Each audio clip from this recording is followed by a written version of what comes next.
Hi everybody. Let me know if you can see me. I have no idea what I'm doing. I don't ever live stream.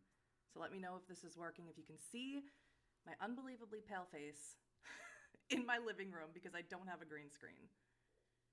Anybody see me, hear me? I'll wait since I have a horrible delay.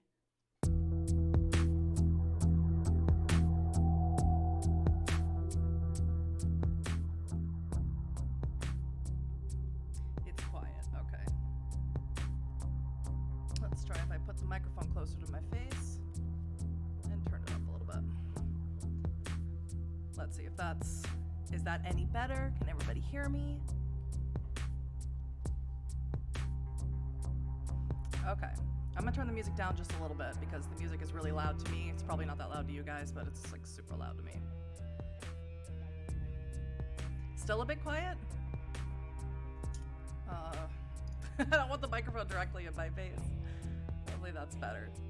I just want to welcome everybody here. It is so good. Hi everybody. I'm so happy to see so many of you in the chat. I know if you're like me, you're all like having LA by night withdrawals like I am. And it's just so lovely to see you guys. Who do we have in the chat actually? Because I recognize so many of you, the Angry Texan, and I don't know how to say your name, but you're the mod for the LA by Night subreddit, which guys, there is an LA by Night subreddit, and Twits84 is the moderator for that, or one of the moderators for that. You guys should totally go check it out. I post in there a lot, and there's lots of good stuff in there, so we want to make it bigger. And as far as I know, there's going to be a Q&A with one of the actors from LA by Night, as far as I know. Twits can confirm that in the chat if he wants to. So, hi everybody. It's so good to see everybody. Dodo, Gundam Tobacco, Ya MG. I love your comments, Ya MG. Great comments. Hosting a Q&A with B. Dave this Friday. I love B. Dave. He is a delight. I absolutely adore him. Okay. It's Twist. Okay, well that makes sense.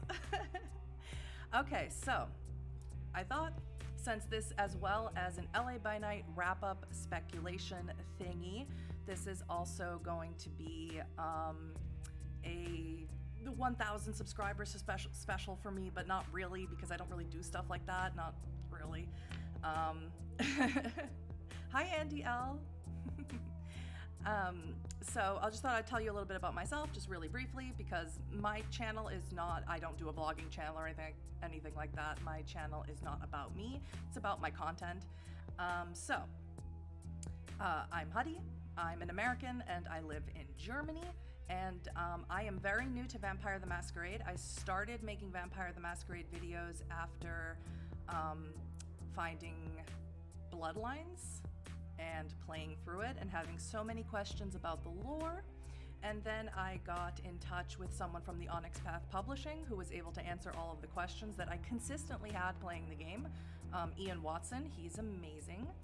And then after that, he basically inspired me to make my lore videos, of which I've made one for all of the 13 great clans, and I've made one bloodline, the Salubri, and going to continue that. I've made videos on Thin Bloods, and there's going to be a video on Caitiff coming next week that I'm working on at the moment. And yeah, I just absolutely love Vampire. I fell head over heels in love with Vampire the Masquerade. I suddenly got into all of the books and reading about it. I played my first game ever at the beginning of the year with the Primogen and Josh from Strange Adventures, and it was amazing. I played a La Sombra named Marie, and it was the best thing ever. Like, recommend, 10 out of 10. So, that's pretty much it to say about me. I don't talk about personal stuff very often, but if you do have a question you want to ask me, feel free to ask it in the chat. This is so weird for me. I never do live streaming. I'm so sorry if I'm awkward. I never do this ever. Oh God. Gangrel for life, totally.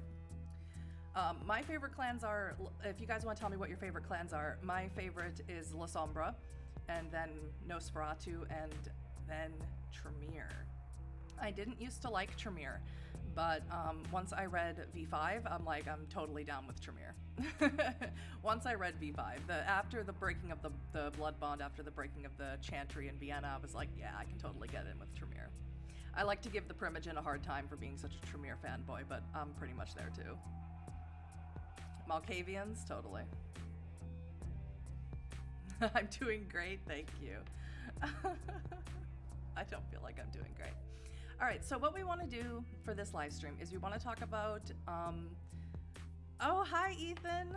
Ragnarok, hello. Can I make you a mod? I wish I knew how to do that. Add moderator. There you go, Ethan. You are now my mod for my chat. Ethan is Ragnarok is my very, very good friend, so that's why I'm making him a mod. I'm not singling out a single person to make a mod. I don't have any because I don't do live streams. Yes, I know, Twits, you are a Ventrue all the way. Ragnarok, by the way, anybody who does watch my lore videos, did the voice for the Samichi lore video, and his voice sounds like a Samichi. It was totally awesome. I loved everything about it, and I declare him an unofficial Samichi. All right, so like I was saying, I want to make this live stream all about LA by Night Season 4. And Season 5 is confirmed for anybody who hasn't seen me talk about it or hasn't been on Twitter. But of course, with what's going on in the world at the moment, there's no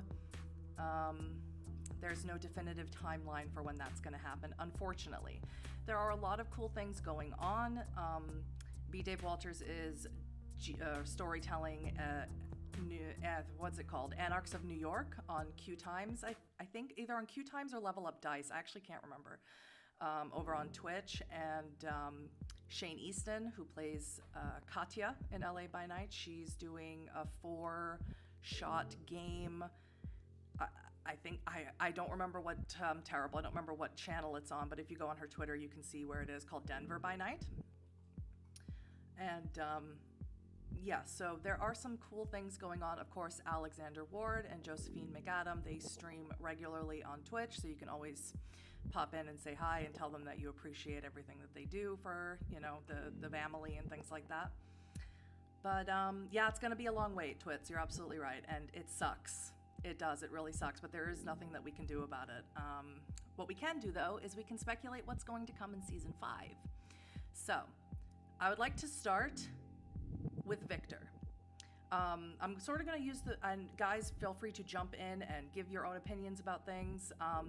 Actually, I think before we even start about Season 5, we should probably start talking about the season as a whole. I am a huge LA by Night fangirl.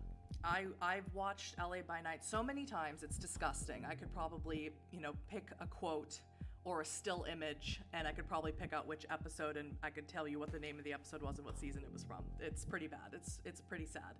But this season, and I don't know if you guys will agree, seem to be markedly different than seasons 1 through 3. There was much less action going on and much more talking. It was very, like, almost anxiety riddled, you know, with this detente, this truce just hanging over everybody's heads, and it's always in the back of everybody's mind.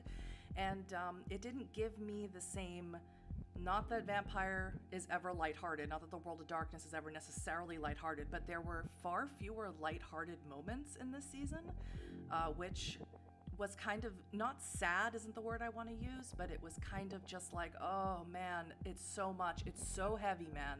There's so much emotion, there's so much political intrigue, and it just weighs on you. Every week I felt weighed down by everything that's going on. A lot of shifts in the relationships, absolutely right. Anarchs of New York and Denver by Night are pretty great. I love them. They're fantastic. Melee Damage is an amazing storyteller for Denver by Night. She impresses me every time they do a session. So I would love to hear what you guys felt about this season. Where would you rank this? Also, don't mind if you can hear my dog. He just burped really loud. Let me know where you feel this season fell in among the other seasons. I would put season 1 and season 4 probably in the same category, in the sense where season 1 and season 1, they were just starting out and everything felt a little just a little foreign, maybe is the word I want to use. And season 4 was sort of the same. There's just so much has changed. And of course, then there's also the real world change of where they changed to, streaming on World of Darkness, and they changed studios and everything like that. My dog is burping really a lot. I don't know why. And yeah, I don't know. Be sure to leave a like on the stream if you're enjoying it. Oh, Ethan, you're so good at this. I knew I picked the right moderator. Darker in tone, yes, absolutely. Gave me hella feels, absolutely. The Desolation of X, we will talk about that. I really enjoyed season 4 as opposed to the other seasons. It was more about the emotional and psychological hardships that the characters went through as opposed to physical danger. Absolutely. And in no way am I saying season 4 is lesser than any other season. Just for me, it was just super heavy, man. There were so many feels, so many emotions. Everything was so heightened all the time, just like waiting for that one thing to crack and then everything explodes. So I would have to say the episodes, fangirl check question. What did Eva say after Annabelle asks her, hang on. Fangirl chat question. What did Eva say after Annabelle asked her have anything say to Jasper on the phone? Oh, I have my cauldron on the boil. That's what you're trying to say. I've left my cauldron on the boil. You have ghost business to attend to. Does that help? That's season 2, episode 4, Teardrop. How's that?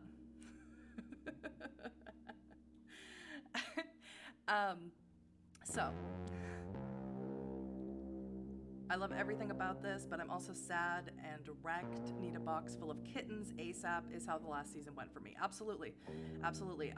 Every single episode I was like, what is going to happen where these, and of course it all culminates with the coterie essentially fracturing at the end of it. I mean, I think we were all thinking Jasper was going to leave at the end of the way he was reacting. He didn't, but Annabelle did. So yeah, I don't know what's in store for season 5, but we're going to talk about it. So, wow, I know who to ask for obscure trivia. Yeah, you can ask me any trivia about LA by Night. I should have come up with trivia for LA by Night. I've watched season 1. I'm not a super huge giant fan of, just because I like certain parts. The Real Deal Fangirl. I like certain parts of season 1, but it was a lot slower than what I'm used to watching. But I've seen it at least 3 times. I've seen seasons 2 and 3 at least 7 times, if not more. Mr. Bear Mouse, hello. Mr. Bear Mouse is delightful and also makes videos about LA by Night. They make sort of compilation emotional videos that are extremely good. And Mr. Bear Mouse, please feel free to leave a link to your channel in the chat. And Ethan, make sure to let that go through if the mod thingy tries to stop it. The Succubus Club. I love the final episode of season 1 with the Succubus Club, or the final episode, not necessarily the epilogue. Okay, so with that out of the way, season 4, everybody was feeling hurt. Everyone was feeling dark emotions. There was so much on the topic of trauma and abuse, and so much personal character development. I don't know what this weird light thingy is. I have no idea what that is. It seems to move when I move. What is that? Is it something hanging on my thing? Yeah. Oh, it's a spider web. Delightful. I clean, I promise. We just have a lot of spiders in this place. I'd say season 3 has been the best so far. Season 4 and then season 2. I'd say season 1 is the weakest. It feels the most disconnected from the main narrative. Yeah, I can't. Hi, Cordsy Cords. Also a member of the Josephine McAdams Discord. I would have to say sort of the same. Excuse me, hiccup. Season 1 was finding its footing, so I can't really find too much fault with it. It gave us the introduction to the characters, so I actually love season 1 for that. I would have to say if I had to pick a season, season 4 would probably be... I don't even want to call any of them weak because that's not really how I look at things. I would have to say season 4 is the hardest to watch. It's the hardest, it has the least replayability. Because unless you are really a masochist and you really want to hurt your heart over and over again, then you can watch season 4 for sure.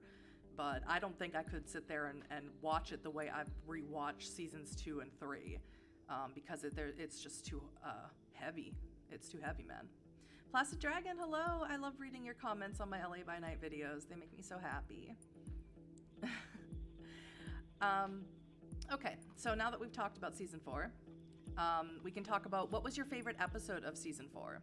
Personally, my favorite episode was episode 2, and that's the episode with Greg, because Vince Casso is just such a delight. He's so funny. It's the amazing comedic timing, you know. He asks Jasper if he's the prettiest girl in all the land, and Jasper says he's not. You know, it's it was just so fun having Greg go through the labyrinth, having Greg in the mirror. He cries when he comes out of the mirror, and Kyoko was there as well. My dog is going mental. Kyoko was there as well, and there was this really awesome big brother, little sis vibe with Kyoko and Greg. So season 3 is my fave to rewatch. The storyline is just so tight and well put together. Yes, I would say season 3 is the most rewatchable season, and probably my favorite. Do you think that with the Hikata book and the player's handbook in the pipeline that we'll get other clans making an appearance? Would you like to see mages changelings brought in the show? I love to see all of the creatures of the World of Darkness. As we all know, the World of Darkness is full of many different creatures besides vampires. It's full of werewolves, mages, changelings. There's older stuff too that doesn't necessarily have newer books, or they are discontinued, but I would be happy to see any of those things. I was ecstatic in season 1 to see Strikes Accord in the Labyrinth. That made me, or a cairn as the Garrow would call it. So that made me extremely excited.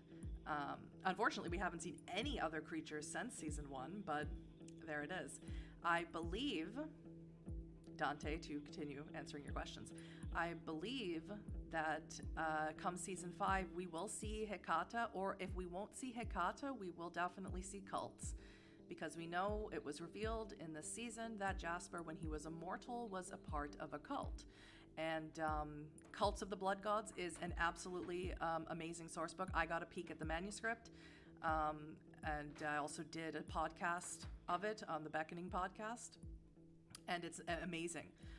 My favorite cult is the Ashfinders, by the way, which is the Thin Blood cult. It's my favorite. So I definitely think we'll have cults come into play, because there's many human cults as well that are sort of fronts for vampire activity. There's even cults that are fronts for hunter activity or Second Inquisition activity. So I definitely feel like that will be a big part of season 5, or at least I hope. Thank you so much for making them, Huddy. Always spot on, very insightful. Thank you, Placid Dragon. I really do appreciate everybody. I've gotten so many comments, even from the actors in the show, telling me that I'm very insightful, or, you know, I'm very well spoken, and those things mean a lot to me, because I'm not an educated person. Like I said, I don't go into personal details, but I grew up in a Christian cult for 20 years, and my education consisted of things like how to tie a tie and how to knit, and, you know, I got to learn how to read and write, obviously, but I didn't get any education outside of that. So it means a lot to me when you guys say that, because I've always been insecure about my intelligence, and I've tried really hard since I've left the cult to improve my, I don't know what you would call it, my ability to speak well, to read, my knowledge of things that interest me. So I do appreciate comments like that. They mean a lot. Fucking blanks. Oh man, Greg is the best. I need more Greg. We only had, I know all of the vignettes of season 4 involved Greg, but I need more Greg in my life. He's so good. I love him. He's so funny. I like the season 1 first intro. Cloud. Hör auf. I don't know what he's doing. I like the season 1 first intro of Victor was losing fist fight to a Unikid. Oh, I know. What was his name? I want to say his name was Kyle, but I don't think that's right. He kept calling him a different name, so that confuses me. That's the, for anyone who doesn't know, season 1, that is the introduction of Annabelle and all the characters, and Annabelle is going around telling people that she has like porphyria or something, some sort of really old blood disease, and that she needs blood transfers from other students, unaware that she is a vampire. And she goes to a lacrosse jock's apartment and tries to do that, and Victor and his coterie roll up in there, and Victor gets a bestial failure, and so he has really no choice but to start feeding on Kyle. I want to say it's Kyle, but I don't think it's Kyle. That's what I'm going to call him. And of course he does, Chris is correct, thank you. See, I don't know everything. Chris, he dies. He gets run over, a vehicular manslaughter, and they really don't know if it was an accident or if it was on purpose, if it was something Abrams ordered, because Annabelle made the mistake when she went to meet the Baron of Hollywood at the time, that she was telling people about vampires and stuff, and that she was maybe possibly a vampire, and it maybe possibly got him killed. We never really got an answer to that.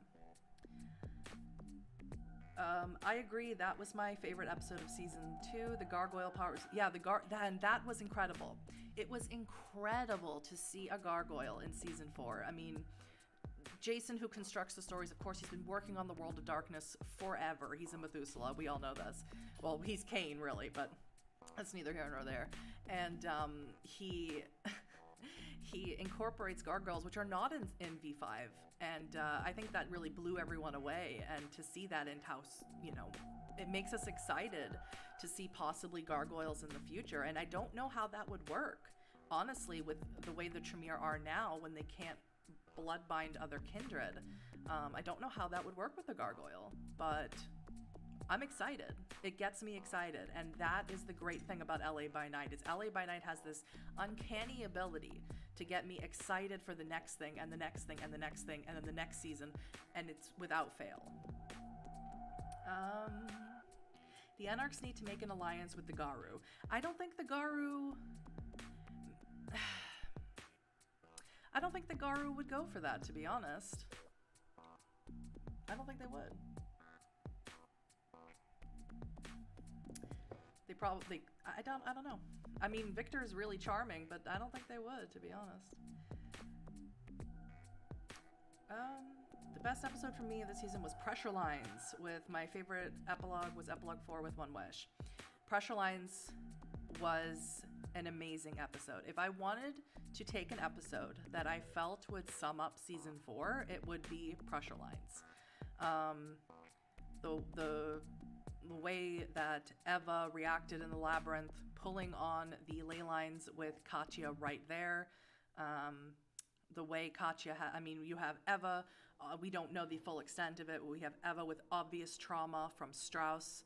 What she went through, we don't really know. And there's so many discrepancies with the dates that they both said, that Katya said, that Strauss has said, that Eva said. There's so many discrepancies that we really don't know the truth. But that's the great thing about Vampire. Even the books that you read, you don't know if that's the truth or not. And finding out that Katya very, very likely has Stockholm Syndrome from being under the yoke of Strauss for as long as she has is such a depth to characters that I don't know if that gets shown very often in TTRPGs, not in my experience anyway. And that's the great thing about Vampire, that's the great thing about the World of Darkness, is that you can explore these horror elements, and they don't necessarily have to be supernatural horror elements. They can be horror elements that we find in everyday life through a fictional, fantastical, supernatural mirror. And it can be so cathartic. That's been my experience with the show anyway. I'm very well spoken, thank you. I appreciate it. All the Sinner Saints, for me, watched it tons, and I use it to help players with role-playing. I really hope. Like I said, I have no insider knowledge. I don't communicate with the cast or anything like that in any kind of a way. Pleasantries and things like that I have, certainly, but not in any sort of depth. I do not know what their actual like what is it called? Like coming down from doing a session. I can't think of the actual word, but like, self-care is what I mean to say. And I know in the chat when that was live, they were saying that yes, they did do self-care and they did check in with everybody and stuff. But I am also aware that season 4 was shot in a span of 7 to 10 days. And as heightened emotion as it was, as dark and just heavy as it was, I really hope everybody took care of themselves. I really hope that that was forefront in everyone's mind, that everyone needs to be taken care of, because I do one session and I'm wiped, man. And like, don't talk to me about doing another session for the rest of the week, because I really try and put myself wholeheartedly into when I play TTRPG. So I really do hope everybody got the self-care that they needed. But it's talking about all the Sinner Saints. What an episode, you guys. Watching Alexander Ward as Jasper and Xander Jeanneret as X, unbelievable. It should be put in some sort of like standard, like you said, the Angry Texan, that you use it to help your players with role playing. It should be some sort of standard that people should watch and be like, oh, that's how you do these really hard, difficult scenes where, the character is full of emotion and angry tears and things like that. I mean, it blew me away. It was out of this world. Karna, maybe. She certainly does things others Tremere shouldn't be able to do. I don't know what that's referring to. I assume you're referring to Eva. Yeah, House Karna is a lot different. There are really, if anybody has V5, there are some really cool Karna lore sheets you can look at. Or I think there's one Karna lore sheet that came with the PDF. I don't know if it's in the book. Some of the lore sheets only came with the PDF, and I don't know off the top of my head which ones those were. But Karna the Kindred, that's a whole nother topic I need to cover in a lore video, because that's got some spicy things in it. Still keeping high hope for Miss Josephine McAdam, or for Miss Josephine, does the dipping finger into the drink someday in the future. Yes, I would. Well, to be fair, Josephine wasn't actually part of the cast yet when Jason was doing that. And to be fair, he does do that in the first episode of the first season as well, when Annabelle gives her blood so that she can do a taste for blood to determine what clan and generation that Annabelle is. So that's just something that Jason continued, and can't really blame Josephine for not continuing that. I don't know. I would enjoy. I think we were all hoping in episode 6, Hollywood Forever, that she would do that, but she didn't partake of any drink. She never held a drink, so we can't say she wouldn't have done it. Shane plays Katya so well. I always switch between disliking her and then feeling incredible empathy for what Katya is dealing with at the same time. Yes, absolutely. I feel the same way, Chordsy Chords. And I feel like that is exactly the character that she is trying to portray. She's, she has this mistrustful element about her because she is Camarilla, because she's connected with Strauss, because she sort of gaslights Eva a little bit, and at the same time she basically tells Victor that she's scared of Strauss, and she shows this unbelievable vulnerability in pressure lines when Eva grabs the ley lines, and everyone at the Magic Castle can tell that it's not a natural earthquake. She showed an immediate vulnerability, that how scared she is, how she's just teetering on that edge of stability of her position in the Camarilla. And I don't know how that stability is going to be maintained once Garrick returns, because as we know, Vannevar in episode 7, he summoned Garrick to return, and Jason Carl confirmed that Garrick will return to Los Angeles as soon as, not humanly possible, but insert vampire thing there. Whatever happens, we'll probably have Jasper to the rescue. He's definitely learning thaumaturgy for a reason. Yes, okay, so Jasper is probably the most complicated character of LA by Night, maybe secondary to X. I think my music stopped. Hang on a second. It did. Let's try that again. Okay. Okay, so The thing about Jasper is that a lot of people like to look at season 2, episode 1, where they not first meet Eva, but where, what happens in season 2, episode 1? Where the Coterie show up because Eva wants them to rescue the Weird Sisters. That's what it is. And people, and that's where we first meet Don Antonio, and he takes over the body of Parnell, one of Victor's ghouls. And Jasper steps in front of Eva to shield her from the high-powered rifle that he is holding. And a lot of people assume that that's where the romance with Eva and Jasper started, or he, had some romantic feelings about it. But Alexander Ward and Josephine McAdam have confirmed that that is not the case.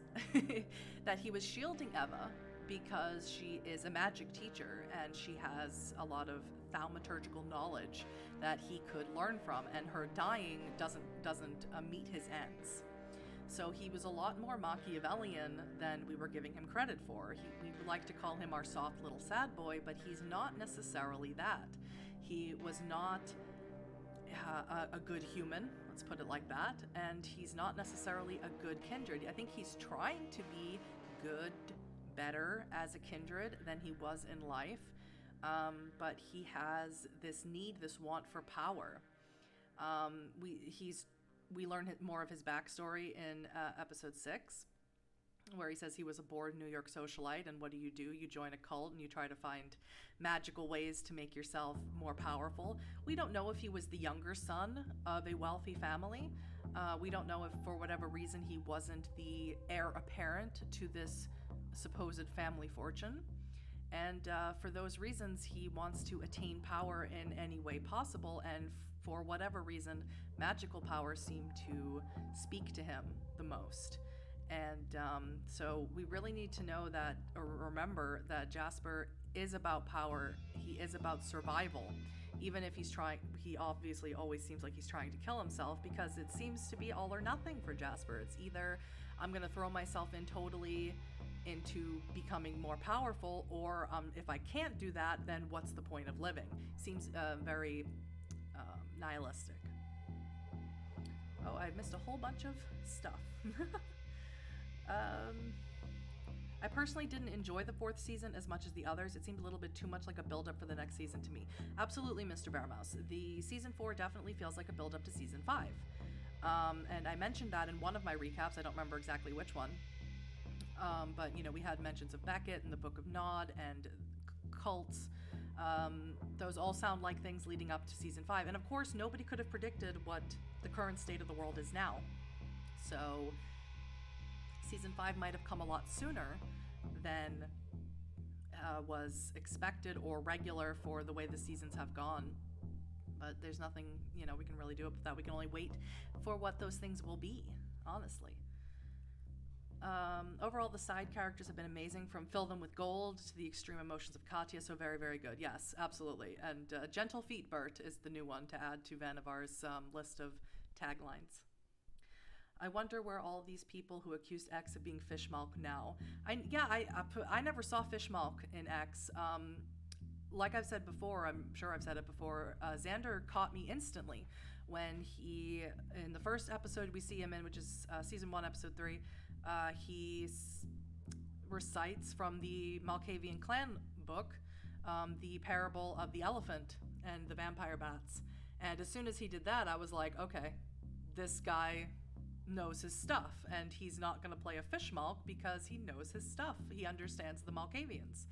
So I never got that impression, and I don't understand the people who did. Something I don't actually want to see too much of in the later seasons are the SI, because I'd worry they could be mishandled very easily. I doubt they would be mishandled. That's the funny thing about the SI, is that there is so many possibilities with them. There's societies within the church, like the Society of Leopold. I don't think Jason would mishandle them at all. I personally want to see the Second Inquisition, because I feel like that is the only thing that's going to stop this eventually inevitable war between the Camarilla and the Anarchs, because the Anarchs cannot win it. They cannot win it. The Camarilla might be much less than the Anarchs, in terms of how many people there are, but they have unbelievable power force. They also have the unbelievable reach of reaching out to other Camarilla courts. Whether they would listen to them or not is unknown, but they have this unbelievable reach to the allies that the Anarchs simply don't have. And yeah, I would hope that the threat of the Second Inquisition invading LA would be the thing that would put this war on hold, turn this hot war back to cold, so to speak. While I trust Jason Carl's storytelling, I just worry that it's a tricky subject to handle. There is a lot, so believe it or not, about the Second Inquisition in Cults of the Blood Gods. There is a really funny cult where the Second Inquisition started a cult, I don't remember the name off the top of my head, where they are pretending to be vampires in order to lure in other vampires, in order to interrogate them, kill them, things like that. And the people who are running the cult are really leaning really hard into pretending to be a vampire, and they've let this power go to their head. And they are becoming cruel vampires, although they are mortals, and they becoming so influential that the Camarilla in this particular, I don't remember the location in this particular area, is now looking for this supposed elder that he does not real. There's no elder that runs this cult. There's just word of mouth, it's a rumor, they made it up. And it's become so influential that the Camarilla is actively looking for this elder because they are afraid of him.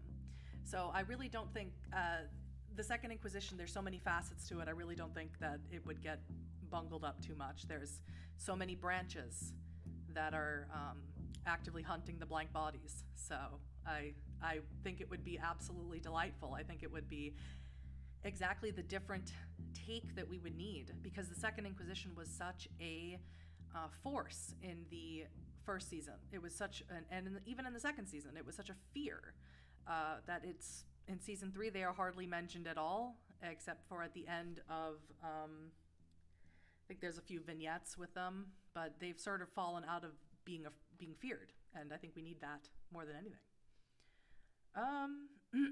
All because of Miss Josephine, the captain shipper. Yeah. Yeah. Absolutely, Andy. That is really interesting about Jasper protecting Eva. Before, I had no idea he had ulterior motives. Yes, one thing to remember about all kindred is that they always have ulterior motives. Even the altruistic Annabelle has ulterior motives, whether she is aware of them or not. Kindred, they are not human. They are not like us. They don't necessarily have a conscience that drives them, and they can hear the voice of a conscience, but it's not the driving force. The beast is much, much louder. So it's always important to remember that they have those. Even me, when shipping Jeva so hard, I'm shipping Jasper and Eva so hard, I have to remember that these, can the damned really love? And what does that look like? Jason Carl has been an excellent storyteller so far. There are some issues I have, mostly related to Annabelle, but they aren't his fault as such. Yeah, I really don't want to get into the Annabelle issue because it tends to cause, fighting arguments. I've made my piece, or I've said my piece, about Annabelle's character, which can be summed up very easily with that as a kindred, her losses have been far too minimal for her to really embrace the world of darkness. And that is my personal feelings about Annabelle. That is where I will leave it. Gold. Yes, I'm excited for the Second Inquisition as well. I mean, gimme. I'm greedy, gimme. Hey, Blade of Ashtaroth, welcome to the stream that I'm doing that is totally going fine and there's no issues. Jason's many interpretations of the beast. Yes, Mark Davies, absolutely. I love it. I think Jason plays Jasper's beast the best. I'll never forget in the first episode of season 3 when Jasper hits Hunger 4 after they escape the Maharaja when it burns down during the day. And he wants to go back to his haven to feed, but everyone wants to come with him because they are scared and they don't feel safe. And he goes, you were never great. You weren't great. You haven't been great since you breathed, and you weren't great then either.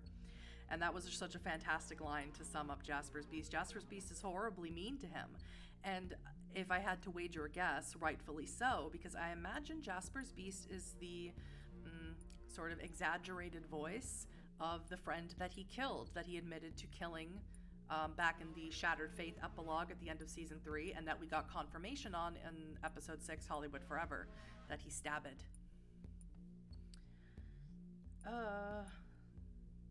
Is anyone having trouble hearing? Please tell me if you're having trouble hearing. Troublemaker Annabelle, both inside and outside the story. Yeah, like I said, I don't want to get into talking about Annabelle. Considering the fact Jason was recently taking notes on season 5, it should be in the making now. Either they are going to record it later, or they are anarch enough to make an online session. I honestly hope they don't do an online session. If they do, of course, I'll watch it and I will love every second of it. But there's just something different about being in a room at a table with someone than doing it online. What are your thoughts on Chloe, Huddy? I have spoken about how I don't fully understand her motivations before. I'd be interested in what you think. Yes, I really should get on to speculating about season 5, but I could just talk about LA by Night forever. Okay, so Chloe. Again, I'll do sort of refreshing stuff. This is almost sort of like my practice for when I will eventually make the recap of all of season 4 video. So Chloe is Jasper's ex-girlfriend, and in the end of season 1, in his first epilogue, like I said, I don't remember the title exactly, he gave her a note. She was talking to her friend Diane, who also happens to be one of Nellie G's herd in the fashion school at Griffith College. And she was talking to Diane about Dave and how Dave wants to get engaged and Dave wants to move ahead in their relationship, and she's having trouble moving on from Jasper, and also there's her career to think of. She wants to be a journalist. And Jasper tries to convince her that she should go by, very stupidly, writing a note and putting it on the barista's, or Juan's, the barista's tray when he brought the bill. And of course she recognizes his handwriting, and it's like a ghost writing her from the beyond, telling her to move on with her life. And of course, as a journalist, she's going to investigate it because it doesn't make sense. And that was sort of the downfall of of Jasper's whole thing, and it puts Chloe in a really dangerous predicament because she is obviously one of, if not the only, touchstone Jasper has. And the problem with that is if you don't play the TTRPG, touchstone is the thing that keeps a vampire connected to humanity, to the things that matter to them. It doesn't have to be a person that you loved. It could just be someone at the local coffee shop who reminds you of your mom. It doesn't have to be someone you cared about. And when something happens to them, it can damage a vampire's humanity, severely even. It depends on how significant the touchstone was. And so she went crazy investigating, going to the police and, causing all sorts of ruckus. And she was found by Fiona, the other Baron of the Valley, I guess you could call her. She has parts of the valley carved out for her via Abrams to, punish Victor for what happened at the Grove in season 2. And she made her ghoul. And supposedly she told her all of these things beforehand. But supposedly they made a deal beforehand. But I wouldn't trust Fiona as far as you could throw her. I love the character, but she's very mistrustful. And of course she's a Ventrue, and forgetful mind is something that she could easily whip up and change Chloe's memories about events. So she made her ghoul, and then Chloe got captured by the Second Inquisition, and they injected her with something that we don't necessarily know what it was for, but the intention seems to be to infect Fiona. That the blood that was within her that Fiona used to ghoul her, her own blood, for whatever reason, seemed to be trying to hurt Fiona in some capacity. Whether Chloe would have had, Fiona would have had to fed off of Chloe, or if it would have happened another way, we don't really know. But so her blood bond was broken, abandoned the fetters, as was corrected by everyone in the Sugar Cube Discord when I didn't know what the Tremere ritual was, because I don't actually, or I do now, but I didn't have the Tremere clan book at the time. And apparently she can't be blood bonded anymore, which is interesting. That's super interesting and hasn't been explained. But apparently, she can't be blood bonded anymore, as far as we know. And so since then, she's been off trading secrets, talking with other ghouls, giving information in exchange for blood in a thermos. She was supposedly abandoned by Jasper and Eva, although they both say to the contrary, that they didn't abandon her, that she took off. I don't know what that means. I wish I did, but I don't. I think maybe she was mad that they wouldn't change her, that they wouldn't embrace her, and so she thought she could go find it elsewhere, which I'm sure she could have, but instead she's taken vitae and thermoses as opposed to saying, I'll give you this information for the embrace, which is very strange. And yeah, now she's with X and Annabelle found her, and she's feeding supposedly exclusively off X, although I doubt it. And yeah, and Jasper's back in touch with her, and she wants to talk to him, and she supposedly thinks he owes her favors, and apparently he's going to repay those favors, whatever they are. And if she wants to be embraced into the Nosferatu clan, well, good luck, honey. I mean, I love the Nosferatu, but that wouldn't be my first choice out of all the clans that are hanging around in the valley. No, sir. So I really don't have any thoughts about Chloe. That's just a sum up of what's been going on with her, and I have no idea. I couldn't possibly try and get in. It's not my job to get into the mind of someone like Chloe, because that would be the total opposite thing of what I would be doing. I've said before, I would never want to be embraced, so I couldn't even possibly begin to understand her motivations. I guess she just wants to live forever and drink blood. I have no idea. I think something would be lost in an online game. They were trying to make a World of Darkness MMORPG a while back. I don't know if they'll try and revive it. Fiona was very clear on that. Trusting her is very dangerous. Yes. You should never trust another kindred ever for any reason. What do you think will happen to Therese and Jeanette?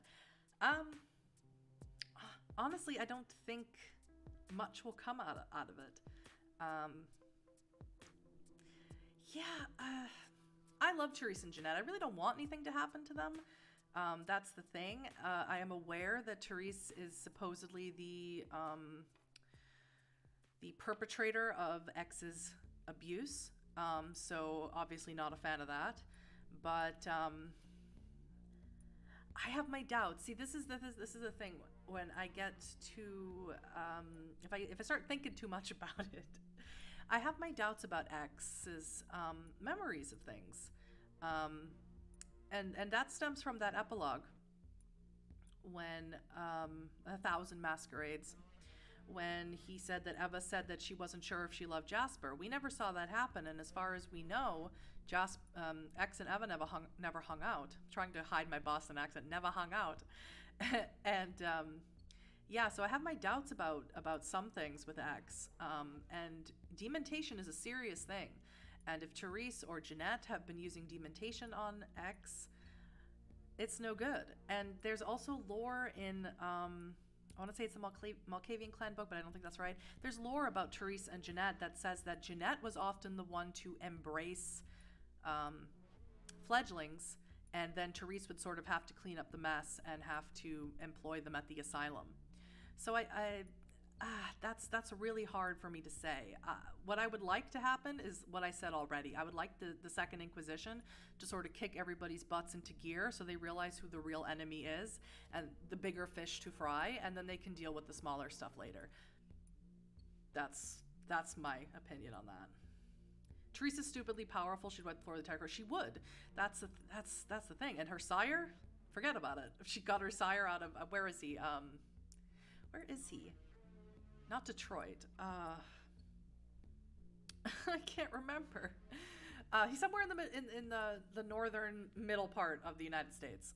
Not Detroit, but he's crazy powerful. Is his name Jacob? Insane. She's clearly still addicted to blood, though. Definitely the potential to act like a lying junkie, whether or not there is an emotional bonding. Absolutely. She does absolutely act like a blood junkie, and that's super dangerous. You're not thinking rationally, and I have my doubts about whether or not she's getting bloodbound or not. It seems very strange. Thought the SI just broke an existing bond in her list for bloodworks like the Valderie, making her liking all kindred as a whole. That is entirely possible, but according to Jason... Well, no, not according to Jason. According to Chloe in one of the season 3 epilogues, that she can't be bonded, is what she said. No, it's not dumb, Aralaz, at all. That absolutely tracks in my head. I will say I'm surprised she didn't just instantly calling back to Fiona, but I would have been surprised. Now, we can talk about something in season 4, the In Praise of Ladies Dead, the epilogue with Fiona and Nellie. I'm surprised the Brown Room incident. The incident where someone died, one of Fiona's employees died. I was using the word employees really, really loosely. In the Brown Room to a kindred. And Fiona let it go. She let it slide. That wouldn't happen. I mean, she would have had to have rolled a willpower roll or, something. If this was just any random lick off the street, but it wasn't. It must have been someone important, and it had to. And I doubt it's Chloe, but it had to have been someone like Chloe or someone like Therese or someone like Jeanette, for that to have been okay. And she does say, Fiona, in that epilogue, that we all keep tabs on our little angels, referring to Chloe's moniker as Archangel. So there is something going on with them, and we know in the season 2 epilogue, Dark Hallways, that she slipped Chloe a burner phone. Fiona did. So they had to have been keeping in contact. There has to be something else at play here, which shocking in the world of darkness, the political intrigue, that there's something else going on underneath the surface that we can't see, but that has to be what's going on. The only thought I have on her is that I don't trust her. She was desperate to be turned kindred and settled on ghouling, but honestly, I trust her less than a kindred. I don't know if I trust her less than a kindred, but I pretty much put her in the same category. She has ulterior motives that can't, and then the things she says can't be taken at face value. Yeah, talking about Therese. I assumed X was trying to manipulate Jasper into taking on the suicide mission. Yeah, that's what I assumed in my recap. I said the same thing as well. But memories are funny things. And we attach emotions to memories. We associate different things with memories. And how real they are and how intense they are depend on what emotions are attached to them and what we went through as they happened. And X is a Malkavian, so it's harder to sift through his memories and emotions than it would be for another kindred or even for a person. So you have to take everything as, at the very least, a baseline. You have to take everything as true to X, at the very least. Or at the most, rather, I should say.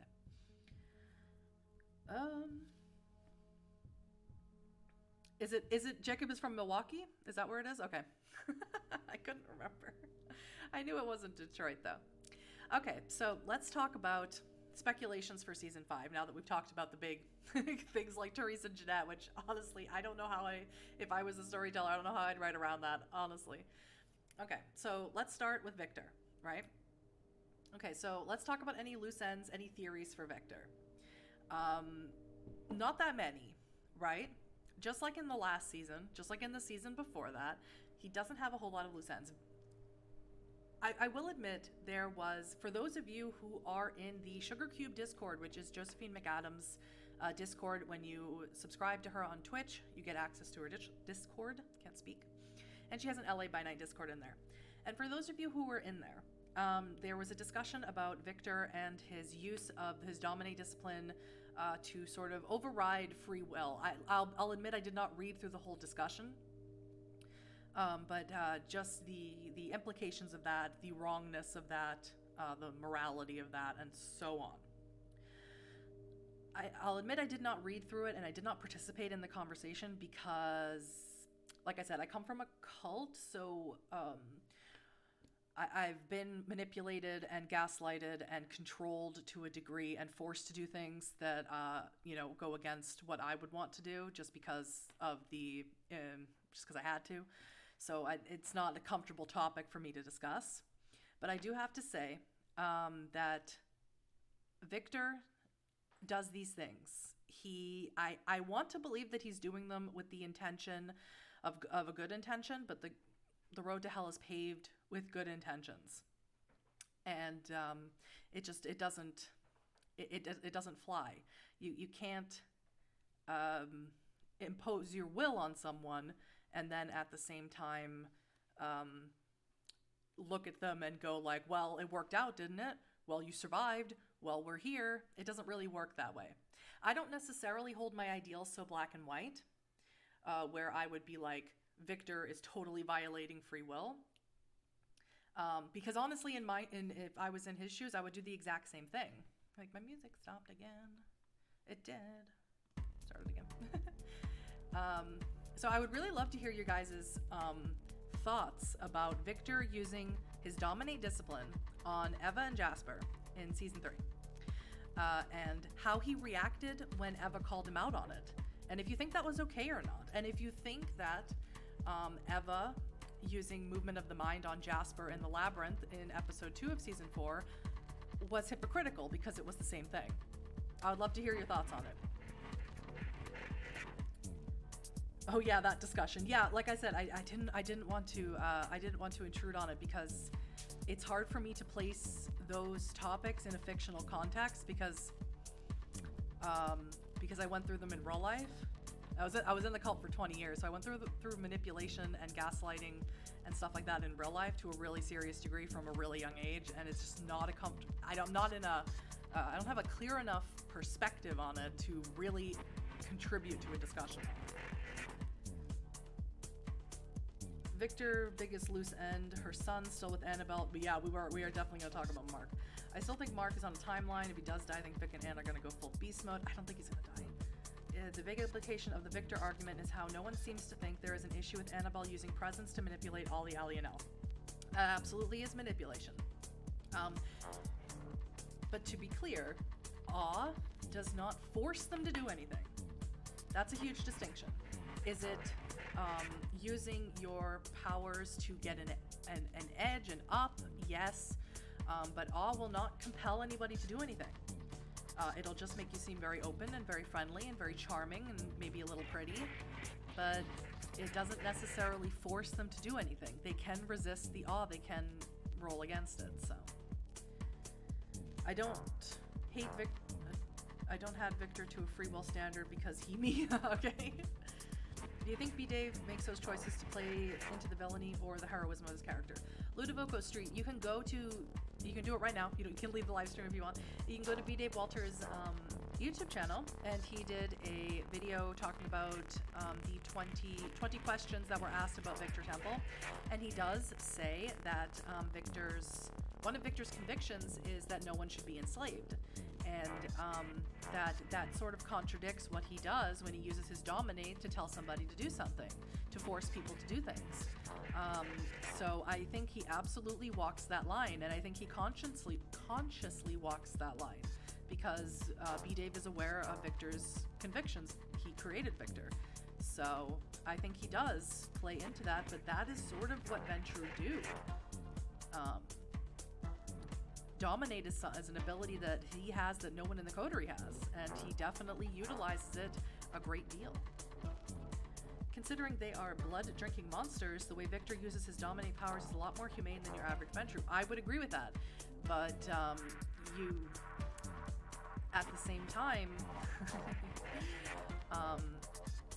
using the dominate discipline to get your way does not necessarily bring a coterie together. It does not encourage trust in each other.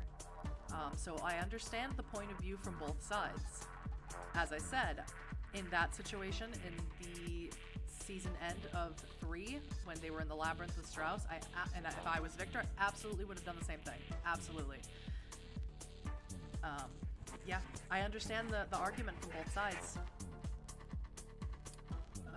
Annabelle holds a very clear standard about free will, and I feel Victor doesn't have the same standards. I would agree with that. I would agree that Victor doesn't go around on a soapbox talking about free will, and Annabelle does. But, like I said before, using awe is on the lower end of not exactly okay. But, like I said, awe does not compel anybody to do anything. It just makes her super charismatic and charming. I can understand Victor's motivation, but I guess his attitude afterwards could have been a bit less "you're welcome" and a bit more "I wish I didn't have to." Absolutely, that was absolutely a choice on Victor's part. But Victor, as a Ventrue, is extremely prideful. He does not like to admit mistakes. He does not like to admit faults. That very much breaks his ego, which is the largest of the coterie. So him saying that is totally in character. That doesn't make it okay, does it? Intentions are most important to me. I believe he meant well with the dominate power, and I respect that. He doesn't hide and stand by his choice. But I would definitely feel bad afterwards. And he may well have. And he definitely had the choice to say that he felt bad. I really don't think that would have been very Victor-like if he did, though. I'm racking my brain to try and think of a time that he said sorry. There's a time when in season 2, episode 1, where he's walking with Jasper, and Jasper says, like, don't tell people about the location of my haven, which Victor continues to do throughout the series. And Victor, instead of saying, I'm sorry that I did that, just says, next time I won't, which is a lie because he does in the 2 episodes later. So it's not very Victor to apologize. I'm on the side of the Jedi mind trick, the same thing, or the mind moment, same thing. The outcome is still the same on the supernatural being, while the intent is not personal. Like I said, I see both sides of the argument. Especially knowing what Eva went through, you don't want to put someone through that if it's traumatic for her. Sure, but taking from personal experience, there are a lot of people who aren't able to empathize with people who have gone through something they have not. That takes a very special type of person to be able to empathize with someone who has gone through something that they've never experienced.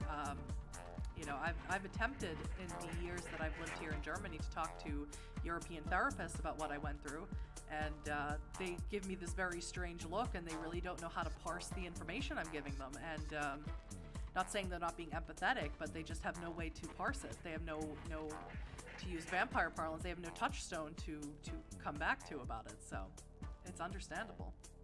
Not saying it's okay. It's understandable. Could you please turn the music down a little bit? Yes, I can. I have my headphones turned way down. I just can't tell how loud the music is. Is that better? That's as low as I can turn it down without turning it off. Yes, he did apologize to her for feelings. Yes, he did.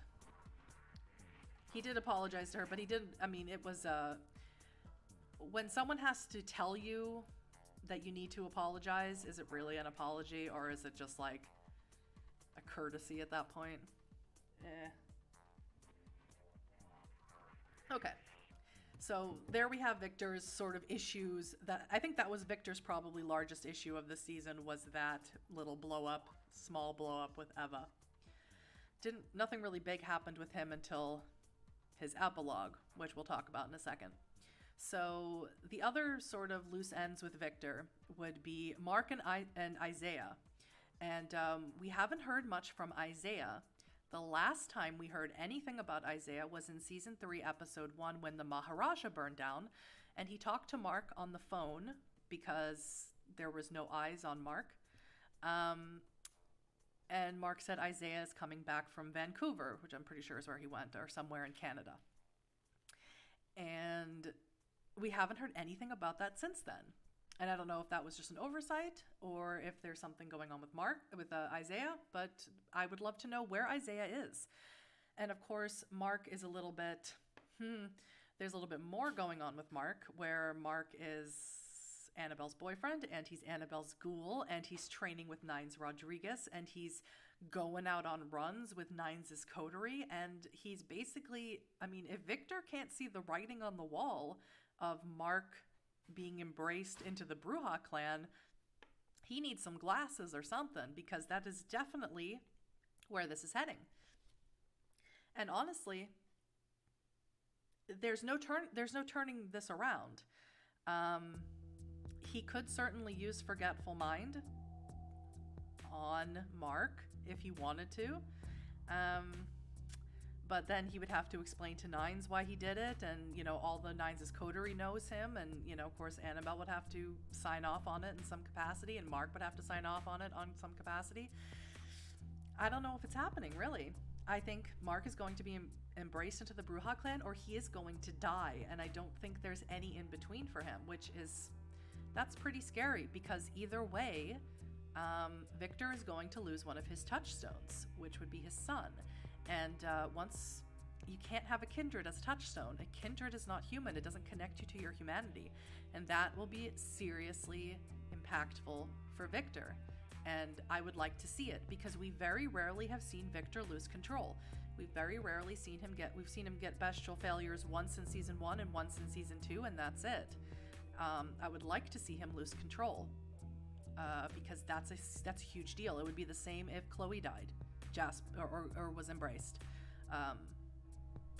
Jasper would lose it a little bit.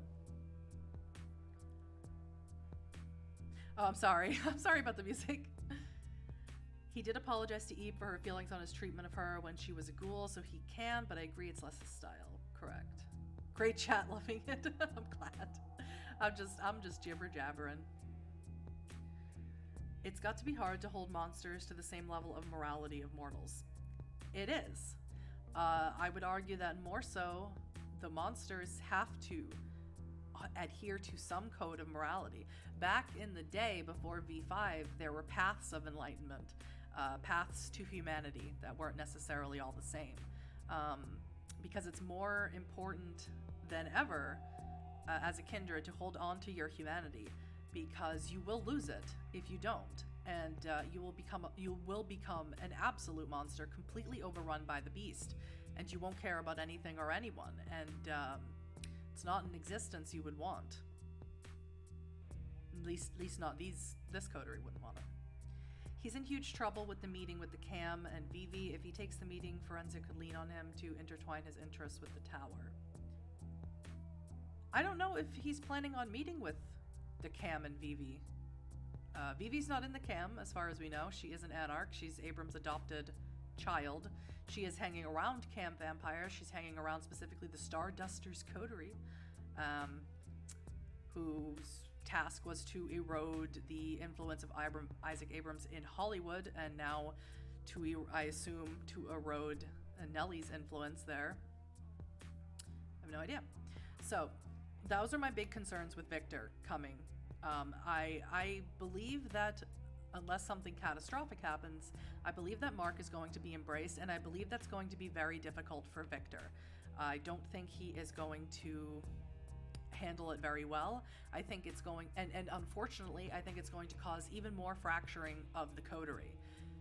What would be interesting for me is if, while Annabelle is gone in Gary, Indiana, as she said she was leaving to, it would be more interesting for me if something happened to Mark while he's with Nines, if Nines embraced him, or one of his coterie embraced him. I doubt Nines would embrace him, but one of his coterie perhaps could embrace him, and that would be far more interesting, as opposed to, Mark being ready, since he's saying he wants to be ready and so on and so forth, and he's okay being a ghoul right now. If it was embraced out of necessity, I think that would be much more dramatic, and see Annabelle's reaction to something like that. He accepted the meeting with her and Cam interest for a club. Oh yeah, right.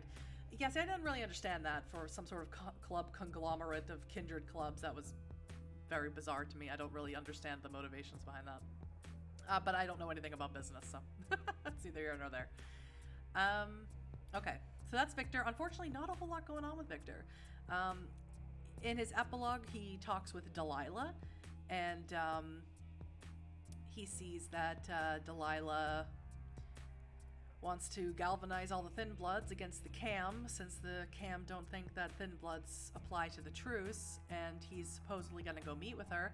I really hope that he can sort of tame that fire in Delilah a little bit, as much as I understand it, because it won't go well. It really won't go well. The Thin Bloods definitely have a leg up on the kindred in certain aspects, but they can't all do blood alchemy. It's not a thing all of them can do. And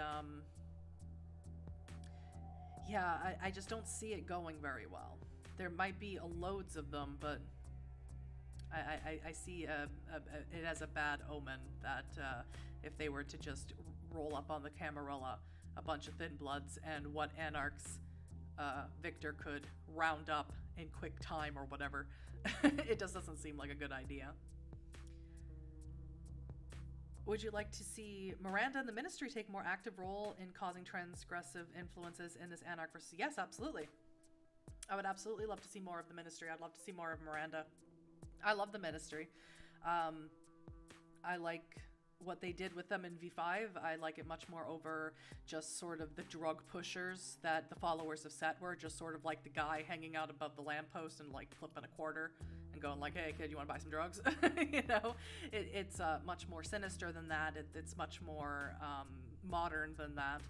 And Miranda is, I mean, I would love to know what she's doing. I would love for the Coterie or Victor or whoever to go to Long Beach and go to the new Chat Noir that they supposedly built there. And I would love to see what she was dealing with Chaz when Chaz was still alive. And, you know, when the Cam attacked, well, the Cam didn't attack, but when the Lasombra Scourges were in the Maharani at the club opening, she left. She took her coterie and her entourage and she left, you know, so I really don't think her motive, I mean, although the Ministry are aligned technically with the Anarchs, I don't think Miranda is willing to put herself and her clan on the line for the Anarchs of Los Angeles. I don't think she is. I think she has ulterior motives, shocking, like any other kindred.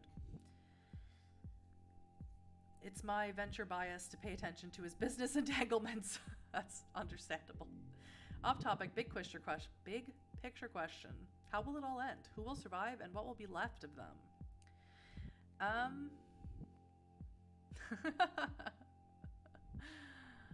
How will it all end? You know, I'll say this.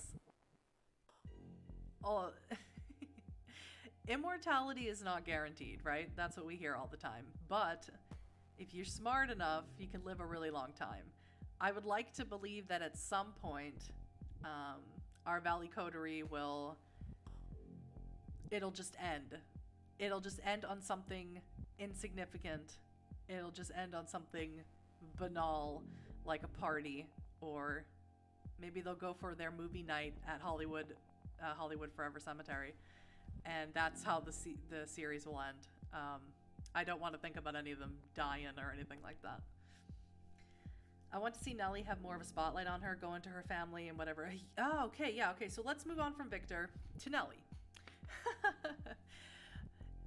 I was so into Nellie's story in season 2 and 1, 2, and 3. But everything that went on with Don Antonio and Petronella and Griffith J. Griffith and the ghosts and Don Antonio possibly being a mage and trying to get into the labyrinth, you know, a mage, now a wraith. I don't know what happened with that. We never heard anything more about it. And we don't know who made the shadow key that was buried under the hacienda in Griffith Park. We know the mirror that Zelios has, he takes it from labyrinth to labyrinth, was made for him by someone, but we don't know who. It could have been made by a mage, could have been made by Ella Sombra, could have been made by a Samichi Koldun, someone, or a Tremere, someone who can wield blood magic in some way.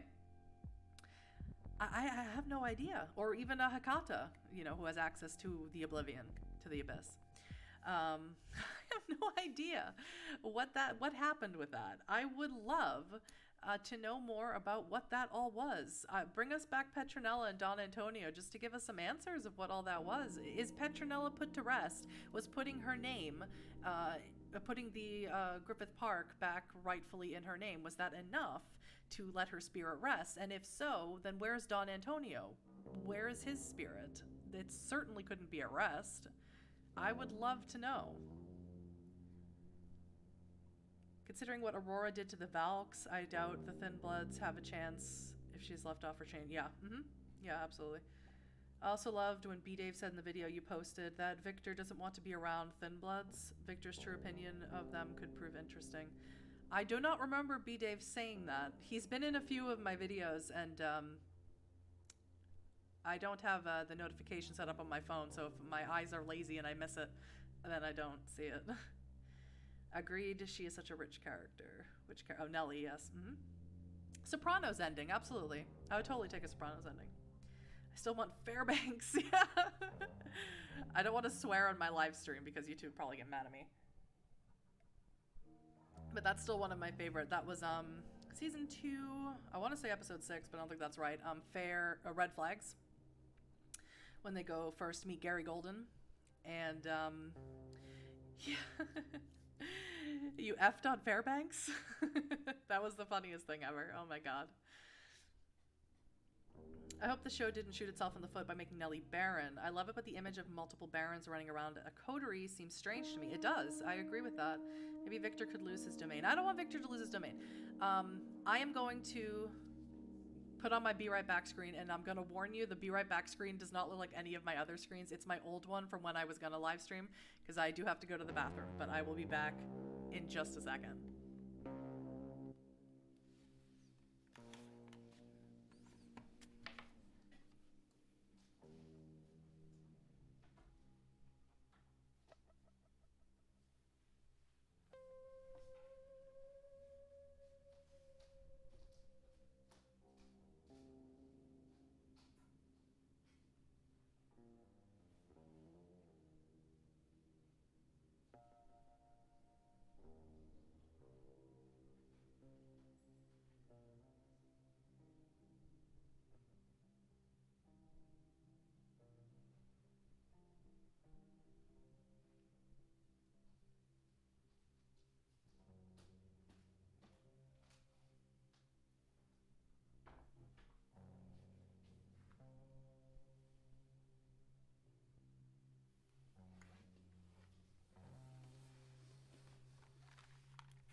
Sorry about that. Let me know if you can see me. I was experimenting with different slide screens for the starting and ending Be Right Back screens or whatever, and I decided to just make my own as opposed to using pre-made ones, and I just forgot to make a Be Right Back screen because I'm professional, obviously.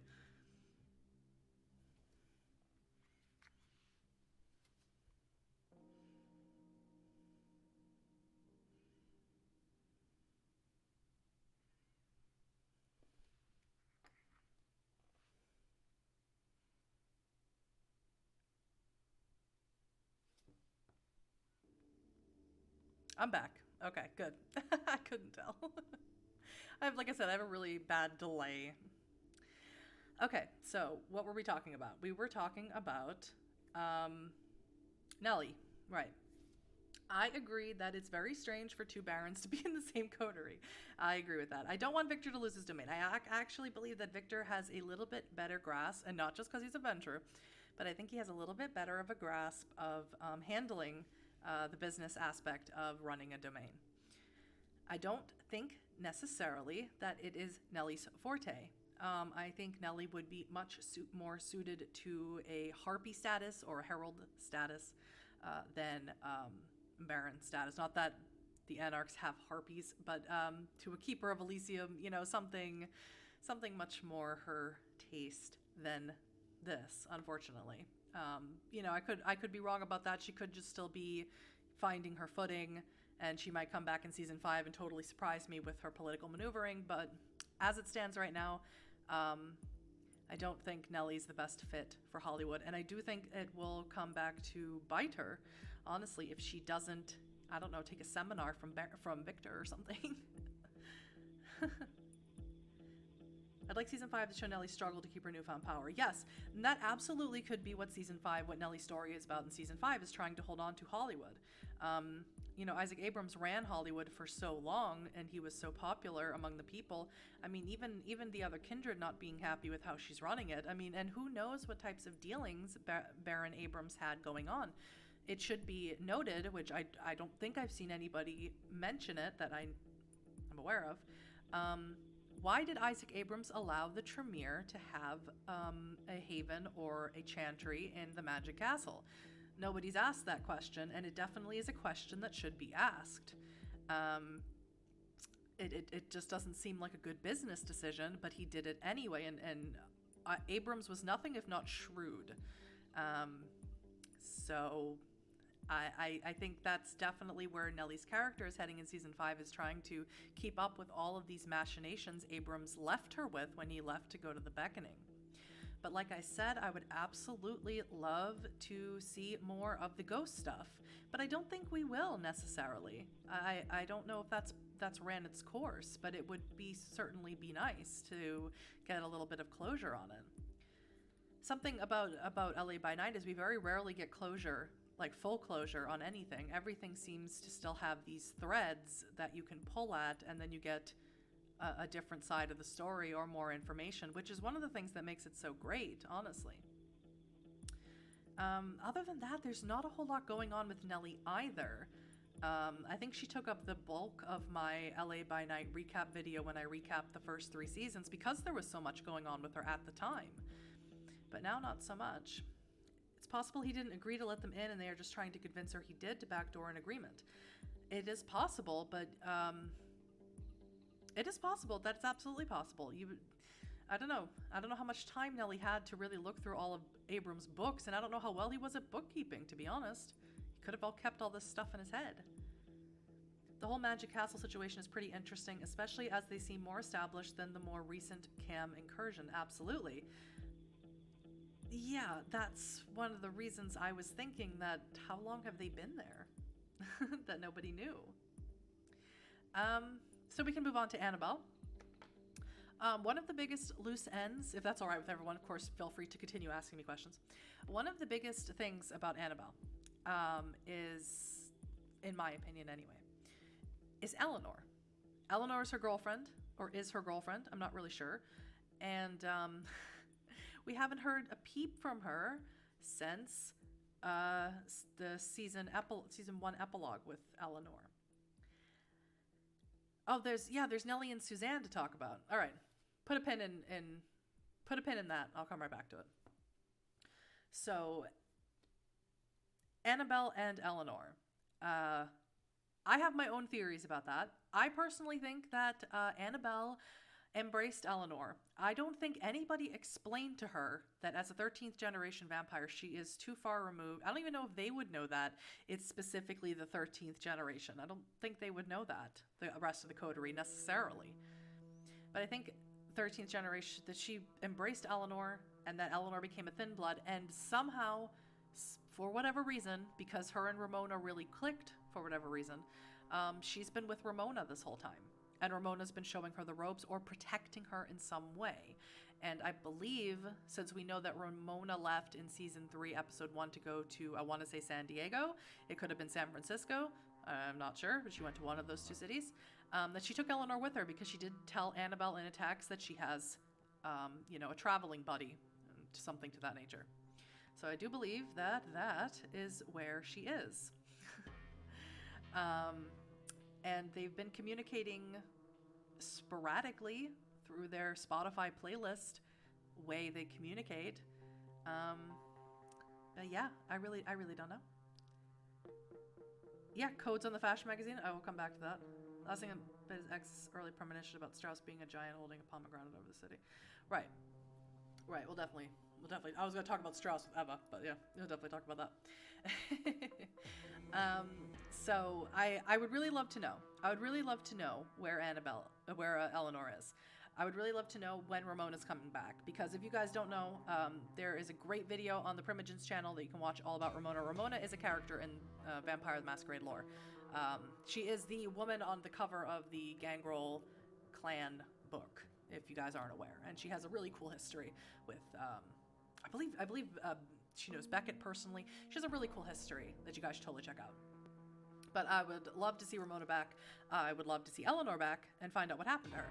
And to bolster my theory that Eleanor definitely was embraced by Annabelle and is now, of course, probably a thin blood, is that's why Annabelle is so not into embracing Mark herself, why she wants Nines to do it. Because I think she already knows what's going to happen if she tries to do it. I think she already knows. That's just my opinion. Eleanor is one of the hardest things to speculate on, so few details. Absolutely.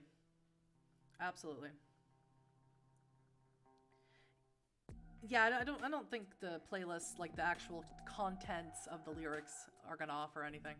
I think it's the song titles that mean something. Anyway, other loose ends for Annabelle is, of course, what happened between her and X. Because really not a whole lot was going on with Annabelle as the season went along. But what happened between her and X obviously broke her in some way, broke her enough that she ran away, so to speak, to Carver, or caused her to come to get in touch with him. And yeah, I don't know. X seemed apologetic after Annabelle had already soaring leaped away, but I don't know how they're going to repair that in their relationship. And honestly, I don't know if they can, because of X, and finding out that it is possible that X has been manipulating Annabelle this entire time with the intent of diablerizing her. That is a possibility based on the things that he said. So I don't, and that's a hard blow for her, because just like X with Jasper, X and Annabelle have been friends for as long as she's been a kindred. So I think that's very difficult for her. And of course, the other loose end with Annabelle would also be Carver, and going on a road trip with Carver to possibly to Chicago and then past Chicago to Gary, Indiana, would be super awesome. And I really hope that Carver hardens Annabelle a little bit. She's a little soft. She's a little, she's a little too human. And I say that as I say that a vampire definitely needs to hang on to humanity. She also needs to feel what it feels like to be a vampire. She needs to lose control a little bit so she knows why it is that she's hanging on to this humanity and how important it is. And then she'll know, when to make a fuss about something and when not to. Those are important lessons that kindred need to learn. And I really hope it happens with her. I really hope we get to hear some really cool stories about, Annabelle and Carver on the road. Eleanor's, okay, whoop. So do we have confirmation that Annabelle isn't going to be in season 5? No, she's definitely going to be in season 5. I'm sure. There's been no confirmation that Erica isn't going to be in season 5, and I highly doubt that she wouldn't be.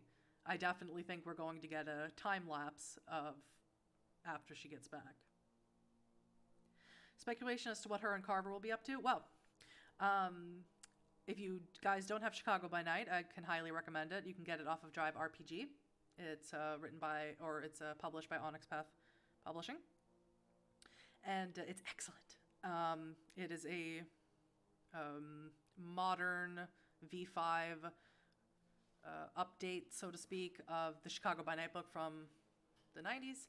And what's going on in Gary, Indiana, which is where Carver said he's going to go, is there was a Camarilla presence, and there was an Anarch presence, and as far as I can tell from reading the book, it's not quite 100% clear. They've disappeared. The Cam and the Anarch presence. Their names escape me. One is like Modius, I think is the Cam guy, a Toreador, and the other one, I want to say his name's like Juggler. It's the Anarch. Chicago has almost too much going on, absolutely. But this is specifically in Gary. And as far as I can tell, they've disappeared, or no one knows where they are. Whether they've gone to the Beckoning or not, I don't know. And so Gary is sort of in this weird limbo place, and the Anarchs have decided to set up a Anarch Center, where they sort of have this kind of not really democratic, different people in different levels of power, but they're all kind of equal, but they're all kind of not. It's very confusing, and I don't think it's going to go over very well. Depends on how you play your game. But I think that's why Carver is going there, because there is this power vacuum, and that seems to be where he thrives the most, coming in there and causing ruckus where there's already an issue.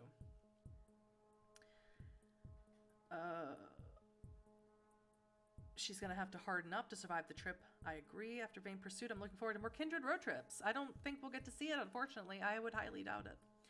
Probably not. Season 5 will likely kick off after a time jump. Yep, that's what I think so. Modius, the Prince, Oh, I got the names right. Look at me. I haven't read Chicago by Night since... it's probably since February or January was when I read through it, so I was a little fuzzy on the specific details. I know they are the same characters who are in the 90s book, but I don't actually have the book from the 90s. I don't have all the books, unfortunately. I'm still working on it. Okay, so let's jump back then to talk about Nellie and Suzanne. I love love. All right, let's be honest. I love love. This is not love. I don't know what this is. I'm married to a woman, okay? I love love. Love is great. I ship characters all the time. It's super fun. Whatever's going on between Suzanne and Nellie is not good, whatever it is. A relationship that starts off with supernatural manipulation, it cannot end well. It just can't. And, I understand it's almost like this Romeo and Juliet type of a thing between them where she's an anarch and she's a Camarilla, but there's something weird going on there. I don't understand it on a personal level, why this manipulation and Nellie being aware of this manipulation, why it's still persisting, this relationship. I don't get it. And, whatever Suzanne sees in Nellie, she's still almost single-mindedly focused on getting her to join the Camarilla and getting her to join in with her machinations, her political machinations. I don't necessarily understand it. I want to understand it. I want to see some sort of emotion, some sort of affection, some sort of, deeper thing where we can see where this emotion stems from, where these romantic feelings stem from. But I don't know, honestly. They're definitely in a weird, corrupted affection. It's like very toxic. It's strange, but they are drawn to each other for whatever reason. It's more lust than love. I would buy into that if I saw that. I don't see that. It's not, if that's what they're going for, it's not necessarily coming through the screen into my eyeballs. It can only end badly, absolutely. The effects of their cells, that's the thing, is that what it is? I don't think so. I don't think it's still going on. We're talking months after the ending of the season 3 epilogue. We're talking months. And this happened back in season 2. Which at the start of season 3, months had passed as well. So we're talking at minimum 6 months since their meeting at Elysium. Probably in reality closer to a year. There's no way that it's still affecting them. Not without consistent, rechecking of it. One of the insidious things about presence that you can be aware, and if it's done properly, your emotions tell your logical brain to stop caring and go with it. Sure, but Nellie is made aware of it and admits it that she was manipulated in the season 2 epilogue when they go season 2 finale, when they go and kill Chaz.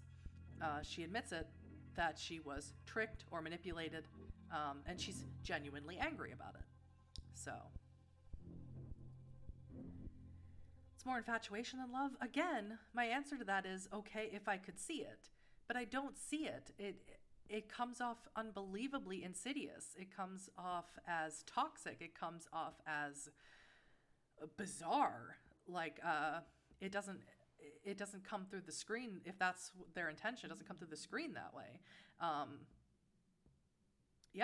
It's like ugh, because I feel like I want to go. You know what I feel like? I feel like I want to jump in there and be like, Nellie, stop! Look at what she's doing. Look at how she's manipulating you. Look at how she's gaslighting you. I think I visibly put my hand to my mouth when she said that she was Baron of Hollywood, and Suzanne's reaction was this. I mean, that's horrible. You should, if you care about this person, you should care and act like you care. I don't know. I don't understand it. I felt so bad for Nellie, but she didn't react like it was anything negative. I think Suzanne is suffering from becoming stone. Nellie awoke something in her, I think. She seems willing to go with it just to feel something. I think the manipulation is so important for both toreadors personally, and they respect it so much that they made the impression on each other. Okay, now that's something I didn't consider. I am always willing to consider opinions that argue themselves well. Now that I can get behind. If they were both super impressed by how they tried to manipulate each other, I don't know, is Nellie that manipulative? Maybe she is. If they were both super impressed by that and that sparked something genuine, then I totally get it. I don't necessarily know how that translates to infatuation, maybe just because the type of manipulation happened to be romantic in nature. Okay, I totally get I see you, Mr. Bear Mouse. I see you. I get it. See, guys, I'm not as insightful as you guys claim I am. Yeah, that totally makes much more sense. It's still toxic and going to end terribly badly for everyone involved. But I understand it a little bit better now. Absolutely. Okay, so that's Nellie and Suzanne. I think that's the end of the things going on with Nellie. If something else pops up, just let me know. Okay, so we've talked about Victor, Nellie, and Annabelle. Now let's talk about Jasper. To Suzanne, being a Baron is a negative thing. Right, yes. She isn't excited because she could annex a dangerous infestation at best, but she's willing to long game Nellie to the tower. Sure, but she should at least, as Suzanne has said herself, as a woman in power, she should at least appreciate that, I feel. I feel if this infatuation is genuine, she should show some sort of genuine affection to Nellie. I think I just want Nellie to get some genuine affection after, with Chaz, and then Nellie sort of turning what Chaz did to her and turning it on the people that she manipulates, like Brad. And now she's with Suzanne, who is just as manipulative as Chaz. I think I just want something nice for Nellie. Can't Nellie have something nice? Can't she have something that would make her, I don't know, less drawn to people who are going to manipulate her and then less drawn to manipulating others? Is that too much to ask? It is toxic, yes. Just a small thing, I've always loved how Jasper utilizes Scorpion's touch as spitting attack, particularly in Season 4, Episode 8. Yeah. Yeah, Scorpion's touch she used in the Season 2 finale as well when they killed Chaz. Brad, can we talk about how people hurt people with Brad? Yeah. Infatuation is not always positive. That's absolutely true. That's absolutely true. A lot of times we lust after things we can't have or are already taken, so to speak. And that's absolutely true. I don't necessarily want to talk about Brad. The only thing I want to talk about... Hi, Paladin Demo. I'm sorry. Unfortunately, we're not talking about the Garu. Unfortunately, we're talking about LA by Night. Although, I do want to get to other things about LA by Night in a minute. Specifically about werewolves. So, Scorpions... No, what was I talking about? Oh, Brad. My personal theory is that Brad is the Second Inquisition mole that is mentioned in...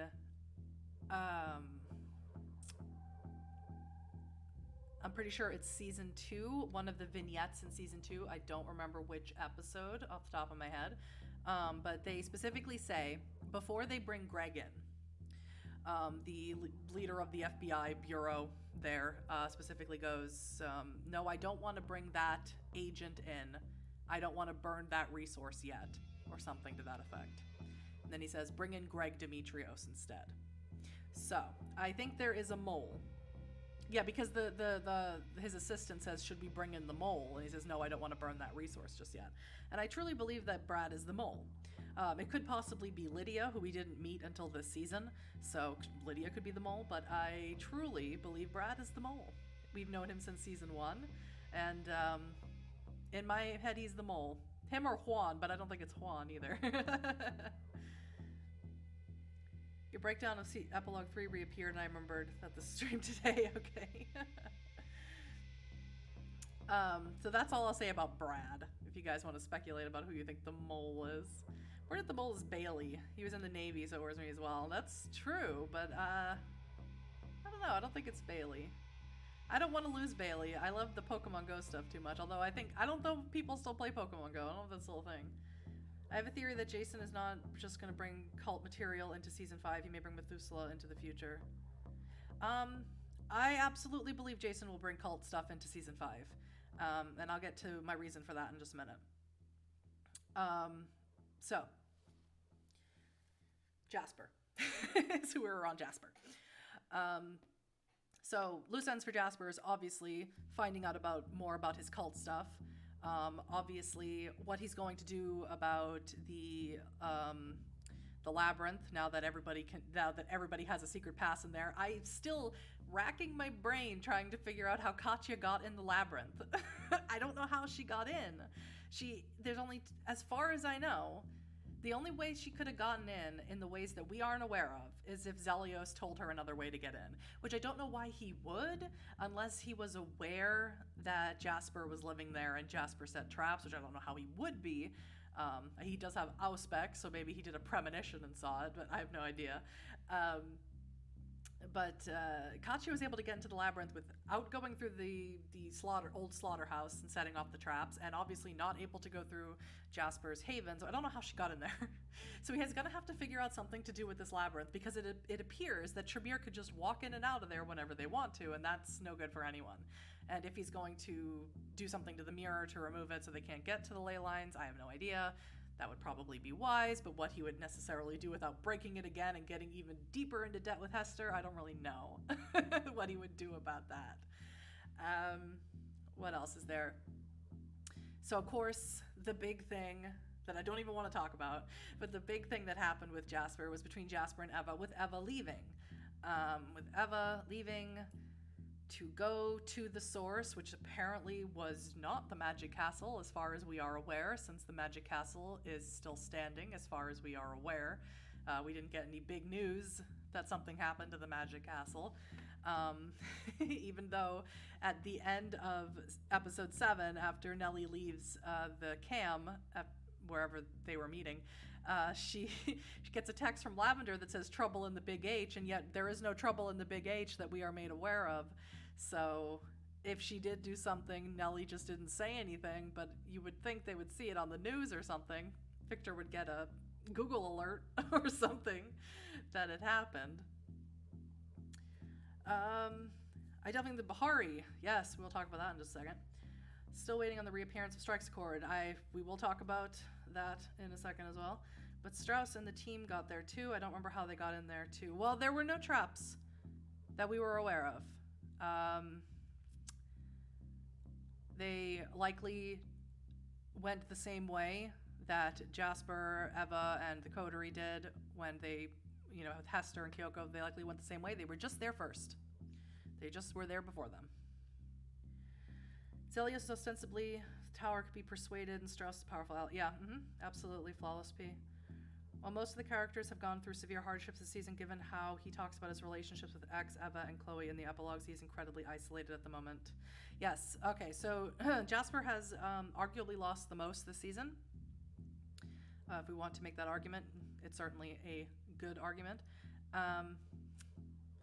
He lost the person that he is in love with. They did share I love yous, which was hugely significant, at least for me, and I'm sure a lot of the Jeva shippers. He lost his best friend, which would be X, to the, we'll call it the malady that is affecting him at the moment. And he didn't lose Chloe necessarily, but he's not on good terms with Chloe. He thinks that she hates him. I highly doubt that she does.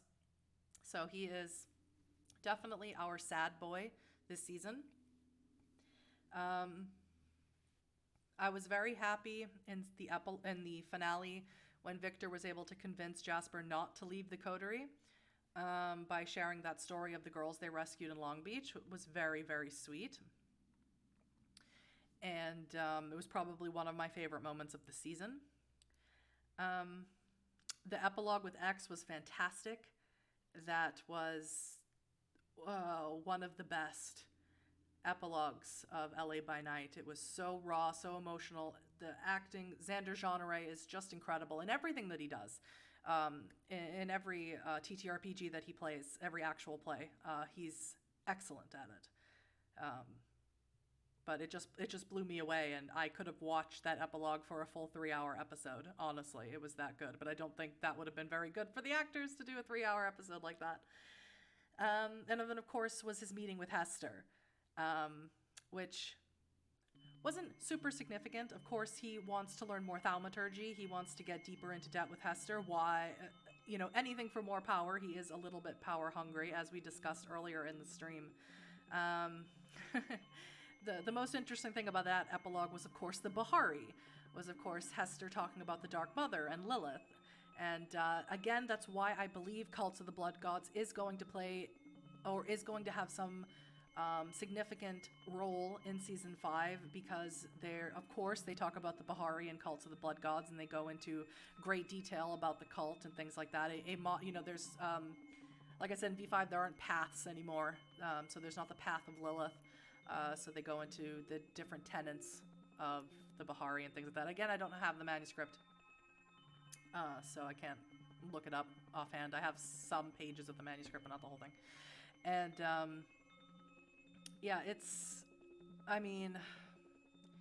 I loved it. I loved the Bahari and Karna. I mean, you go, Hester.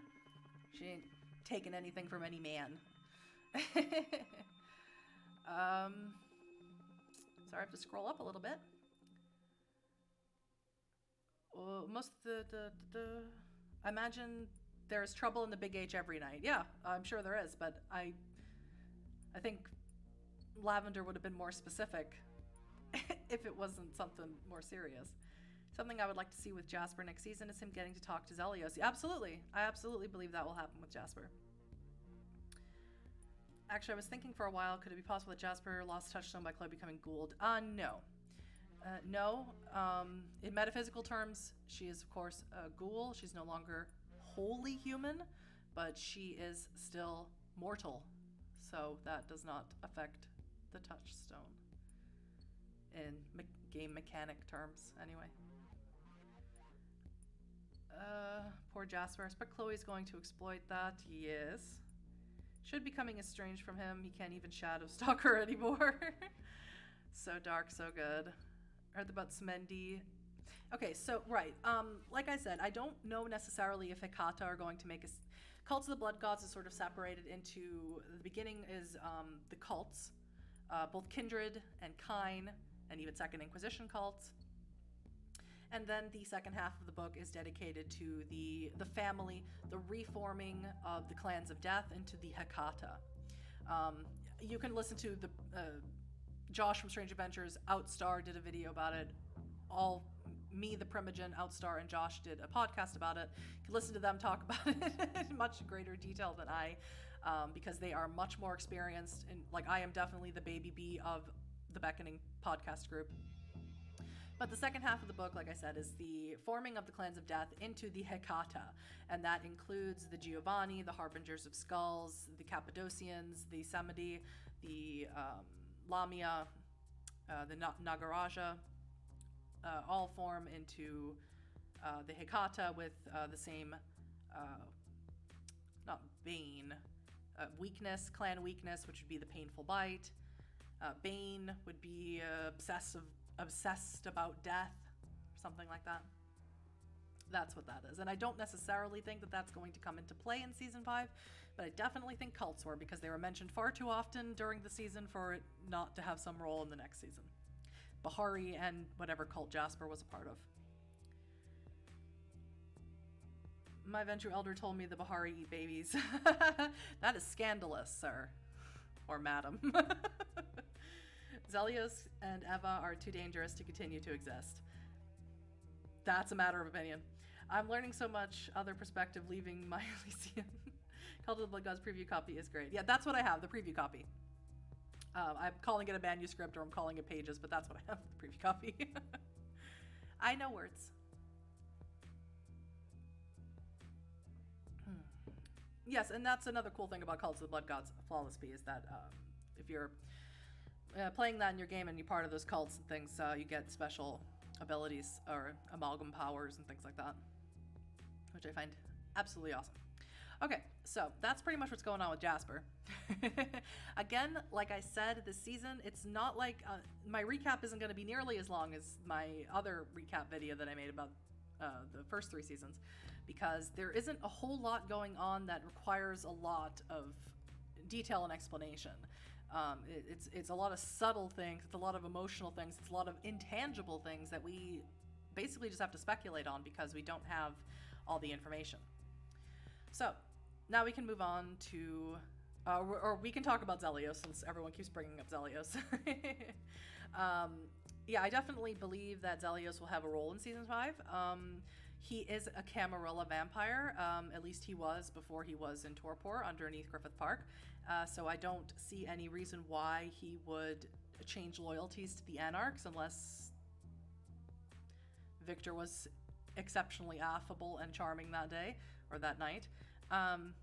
But I definitely think he would have a lot to say to Jasper, because if anyone is not aware, Jasper definitely has the Descendant of Zelios lore sheet, which also came with, I believe V5, the PDF version. I believe that was a PDF exclusive lore sheet. So he would definitely have a lot to say to him, because he is Zelios would be, if you want to talk familial terms, would be his grandsire, great or otherwise. So he would definitely have a lot to say to him. And, could teach him how to build labyrinths, I suppose, if he really wanted to. He is a master mason, Zelios is. Which, again, the Primogen also made a video about Zelios, which you should totally check out if you want to know more about him. He's also in the Transylvania Chronicles, among other books. All right, so now we can talk about Eva, which I don't really want to talk about Eva because Eva broke my heart. No, I'm kidding. It was so hard watching Eva leave. So Eva and X probably had the biggest character changes or character developments this season, I would have to say. Eva showed up in episode 2 dressed in crimson and mirroring the sunglasses of Strauss, that crimson red sunglasses and his suit jacket and his leather gloves. And it was quite a stark contrast to the, white, lacy, feminine, well, no, it was still pretty feminine, I don't know, ghostly, flowery attire that we're used to seeing her in. And, she was very not Eva-like. She was not like the Galadriel of the Kindred world at all this season. She was very single-minded. She was almost clumsy in how she, with her immense power and other people getting collateral damage from it. And, it was you could just tell by the way Josephine was acting that she's reacting purely out of a place of rage and pain and abuse and trauma, and that's where that's everything that has consumed her. And speaking from personal experience, there is a time, if you allow it, if you don't seek help or treatment in some way, it will take you over, and everything becomes obscured. Your rational thinking, even your motivations for doing things become totally obscured by your own pain. And that was quite horrific to watch Eva act that way after seeing the way she was in technically the first 3 seasons, but Josephine doesn't start playing her until season 2. She's out for blood, absolutely. No, I don't think Zelios is Jasper's sire. I did for a while, but I don't believe so, no. That would make Jasper a ridiculously low generation vampire, and I don't think so. Okay, so other things that happened with Eva is, of course, she left in episode 6. She goes to the source, and I could and if that's not the magic castle, well, honestly, honey, I don't know what the source is, so I don't know what she's doing. I would like to believe that she is doing whatever she had to do to go to clear her head or get back on the right path, was the word she used when she came back in season 3, episode 2, Love and Fear, where she went to New York for whatever reason. I would like to believe that is the source she's speaking of, the source of her center, or the source of her humanity, whatever is in New York. It could be anything. She could have a parent in a nursing home in New York. It could really be, she was embraced in the 60s. Her parents, if they are alive, would be quite old. Could be anything of that nature. And I would really like to believe that that's what it is, since the Magic Castle did not blow up in the season 4 finale. So I am hoping, although I love Eva, Josephine looks amazing in any color. I would love to see Eva a little bit more to herself, and I would like for the plan to get rid of Strauss, because Strauss needs to go, clearly, obviously. I would like for the plan to get rid of Strauss to come from a more, centered place, to a more, less from a place of rage and more from a place of confident fury. Confident, contained fury, like laser focused. And as opposed to, I'm going to explode at any minute because I hate this guy so much. Because he needs to go. Yes, okay, so right, there's some kind of sorcery pushed her into the state. That is something that's sort of up in the air. In season 3, after Jasper gets pulled down off the Hollywood sign, Eva touches the ring that was on that was left on Jasper that had blood magic on it. She touched it. According to the way Jason Krall described it, is that her touching it triggered the magic. Then in the epilogue of season 3, when Jasper goes and meets with Hester, Kyoko, and Viola Luna, Hester looks at the ring and Jason says that the ring is waiting for something. It's waiting for a second trigger. Some phrase, some emotion, someone to touch it, but she doesn't know what it is. And we did not get that answer. Whether she still doesn't know what it is, we don't know, but we still did not get that answer. And it was not asked with Jasper's epilogue with her, which is unfortunate. I really hoped it would have been. So it is possible that whatever that first trigger was triggered this in her, within her. My guess is that whatever that first trigger was is what brought Katya to LA. I don't like to speculate and I don't like to make theories because they tend to be more outlandish than I like to consider myself to be. But I believe, for whatever reason, Eva touching that ring is what triggered Katya to come to LA. Whether there's something else behind that, I can't really say. I don't really know. But that is at the moment, my belief that is why she showed up in LA almost right afterwards.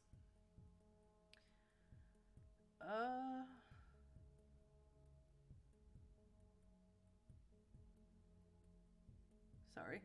Anyone's worried? Blood. Eva's almost certainly under some kind of sorcery, right? I think Jasper is too understanding, both with Eva and X, letting them go down their dark paths. I don't.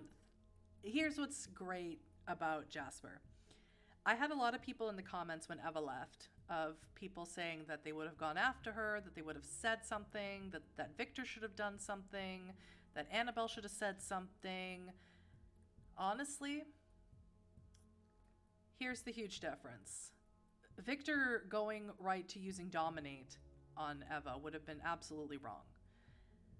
Jasper and Eva's friends, if you want to call them friends, showing their support of her by allowing her to do what she feels is right and to take care of her things the way she wants to take care of them and allow her to make her own decisions is extraordinarily powerful. It requires an amount of trust that probably a lot of us couldn't place in our friends and family. So I have to commend everybody for not trying to stop her in a serious way, honestly. But that is the unpopular opinion about her leaving. Of course, I didn't want her to go either. I would have loved if Jasper chased after her holding a boombox over his head. Eva's parents would be in their late 80s. Right, they could still possibly be alive. Depends.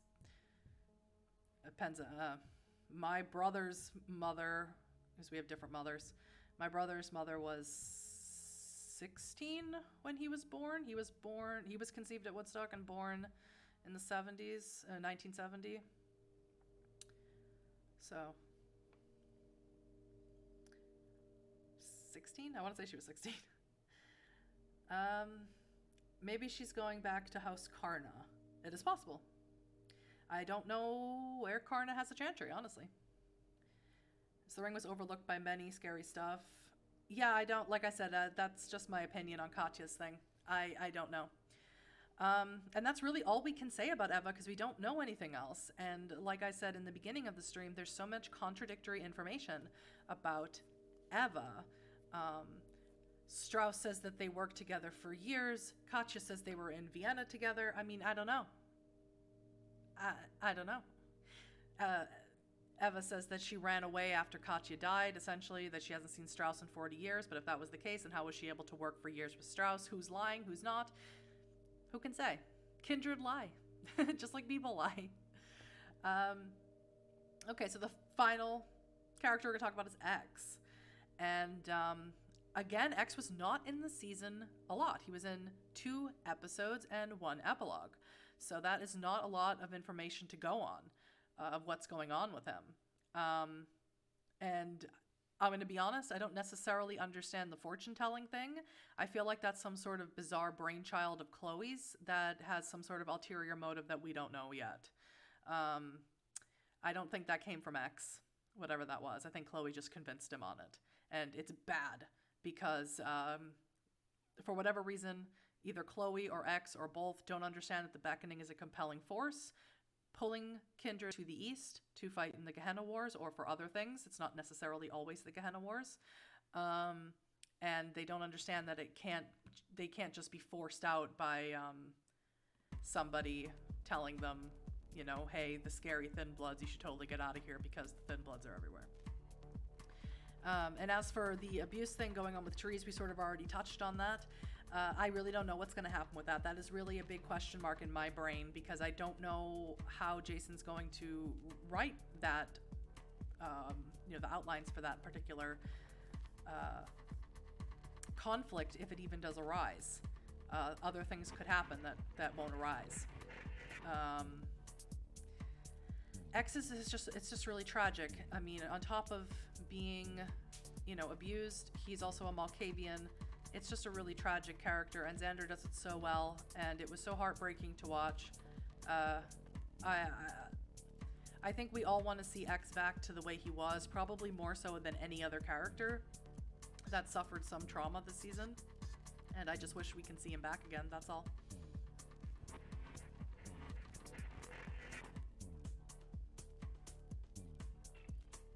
Oh, yeah, my opinion is very unpopular about Eva leaving.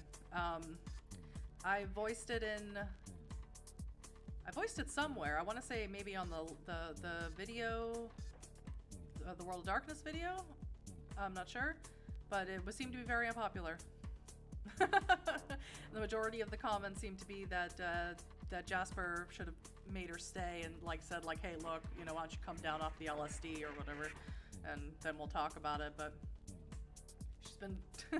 she's been a drug witch for a long time now. I think she can handle her acid.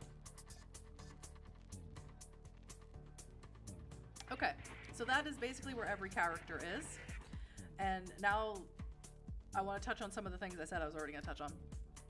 I truly believe in Season 5 we are going to see werewolves.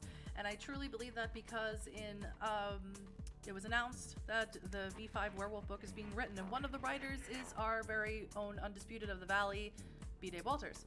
And it looks fantastic. They are going to rework some things with about the Garu and about the tribes. There's not a whole lot of information on it yet, but I absolutely can't wait. Which will, if anyone was wondering if Werewolf Wednesday is coming soon on this channel, it was coming soon on this channel. It's going to be delayed a little bit because I am going to wait for more Werewolf V5 stuff to come down the pipeline, so to speak, before I start making videos about tribes and then they're totally reworked in the V5 edition. That would look like egg on my face, so I'm not going to do that right away. I'm going to wait on it a little bit, so I do apologize if anyone is really upset about that. Um, and like I said before, I do absolutely believe that cults are going to play a role, or at least something from Cults of the Blood Gods is going to play a role in season 5. And the reason I base these things off of the upcoming source books and things like that is if you go all the way back to season 1s and 2 of LA by Night, you have now Strikes Accord was in there, and I think that was a little anomalous, and I think probably they were already planning a V5 of Werewolf, they just hadn't announced it yet. But there's so many mentions of Chicago in seasons 1 and 2 of LA by Night, about his friend from Chicago and about Eve going to Chicago, and those things were mentioned because the Chicago by Night V5 hadn't been announced yet, hadn't been on the Kickstarter yet. And those because Jason has obviously insider knowledge about what's going on in the World of Darkness and at Paradox Interactive and things like that. Excuse me. So I definitely think that Jason does that, and I think that he, because he's just so good and he's so knowledgeable about the World of Darkness, I definitely think that he plays around with ideas of things and introduces those things into LA by Night as sort of a testing ground for these things, and also to hype people up for what's coming in a very subtle way, because he's excellent that way.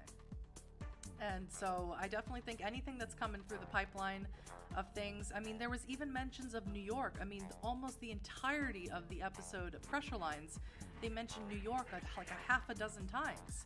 And of course, when Pressure Lines came out, I think, or maybe when Jason was writing season 4, since it was pre-recorded, I'm fairly certain that Coteries of New York had just come out, or was about to be released when he was writing it, because it came out in December of 2019, I believe. So that would have been around the time when he was writing it, when they were filming it and things like that. So, it's entirely possible that he takes a lot of inspiration for the things coming down the World of Darkness pipeline, and we should all pay attention to it to be able to sort of see what's coming next. 2 weeks ago in a solo session, my group's Black Fury, I don't like the Black Furies, and be honest with you, Ragabash got to like around Eva's head. I botched. Oh, do you have Eva in your games, Paladin demo? I'm gonna be honest, I don't like the Black Furies. I really hope they rewrite. I really hope they rework them a little bit. I'm not a huge fan of them. I don't really like any tribe that abandons babies just because of their gender. It doesn't work for me.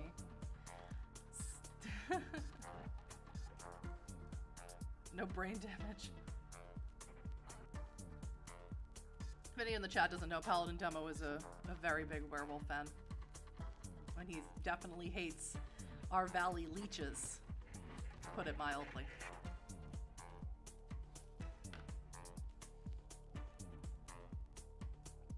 Okay, so that I think is where I am going to end this wrap up. Unless if anybody has any more questions that they want to know, any more theories that they want to throw out there and discuss, we could discuss whether or not Aurora is going to find out that Eva killed Rodrigo and what she's going to do about it, or any other theories that you guys want to talk about. You can go ahead and throw them out now. I'll give you a few minutes to do that, since my delay is unbelievably bad and getting probably worse by the second. So I'll give you a minute. I'll jam out to the music. Which, by the way, a lot of the music that I'm playing is used in LA by Night, by the way. If anyone couldn't already tell. Like, this is the song they usually play in the club scenes. Honestly, can you kill 9s? That's a personal choice, if you want to try. Thank you, Mark Davies. Okay, so I'm gonna let you guys go do whatever it is that you kindred do, and I want to thank you so very much for joining me for all of the great discussions about LA by Night. As I've said before, Masquerade Monday will continue on the channel with lore videos. Sometimes I play through Bloodlines. I'll be live streaming new games that are coming out. If you aren't aware of the new games that are coming out, I encourage everybody to follow the World of Darkness on YouTube and on Twitch and watch World of Darkness News with Outstar. She's excellent. She is very informative. All the things coming down the World of Darkness pipeline, it's great. So there are 3 new visual novel games coming out. I can talk more for a second, sure. Could you talk more about why do you think cults will be present? Talk about the blood cults a bit more overall. My knowledge on them is lacking, especially if it comes from V5. Okay, like I said before, Mr. Bear Mouse, no, it's okay. My encouragement to you is to go to Outstar's channel or go to the channel called Strange Adventures. They both, Outstar and Josh from Strange Adventures, have done so many videos. I can even give you links in the Sugar Cube Discord. So where you can watch more about cults of the blood gods. And I also was in a podcast with those lovely people where we talked all about it. So I will leave you links in the Sugar Cube Discord. Okay, so I'm going to let you guys go. I'll see you again for Masquerade Monday if you decide to join me, and I will keep everybody abreast on my community tab. If there's any more news of LA by Night if you missed it. And don't forget to go to the LA by Night subreddit because there's going to be a Q&A apparently with B. Dave Walters on Friday. So thanks, guys. Have an awesome night. Thank you so much.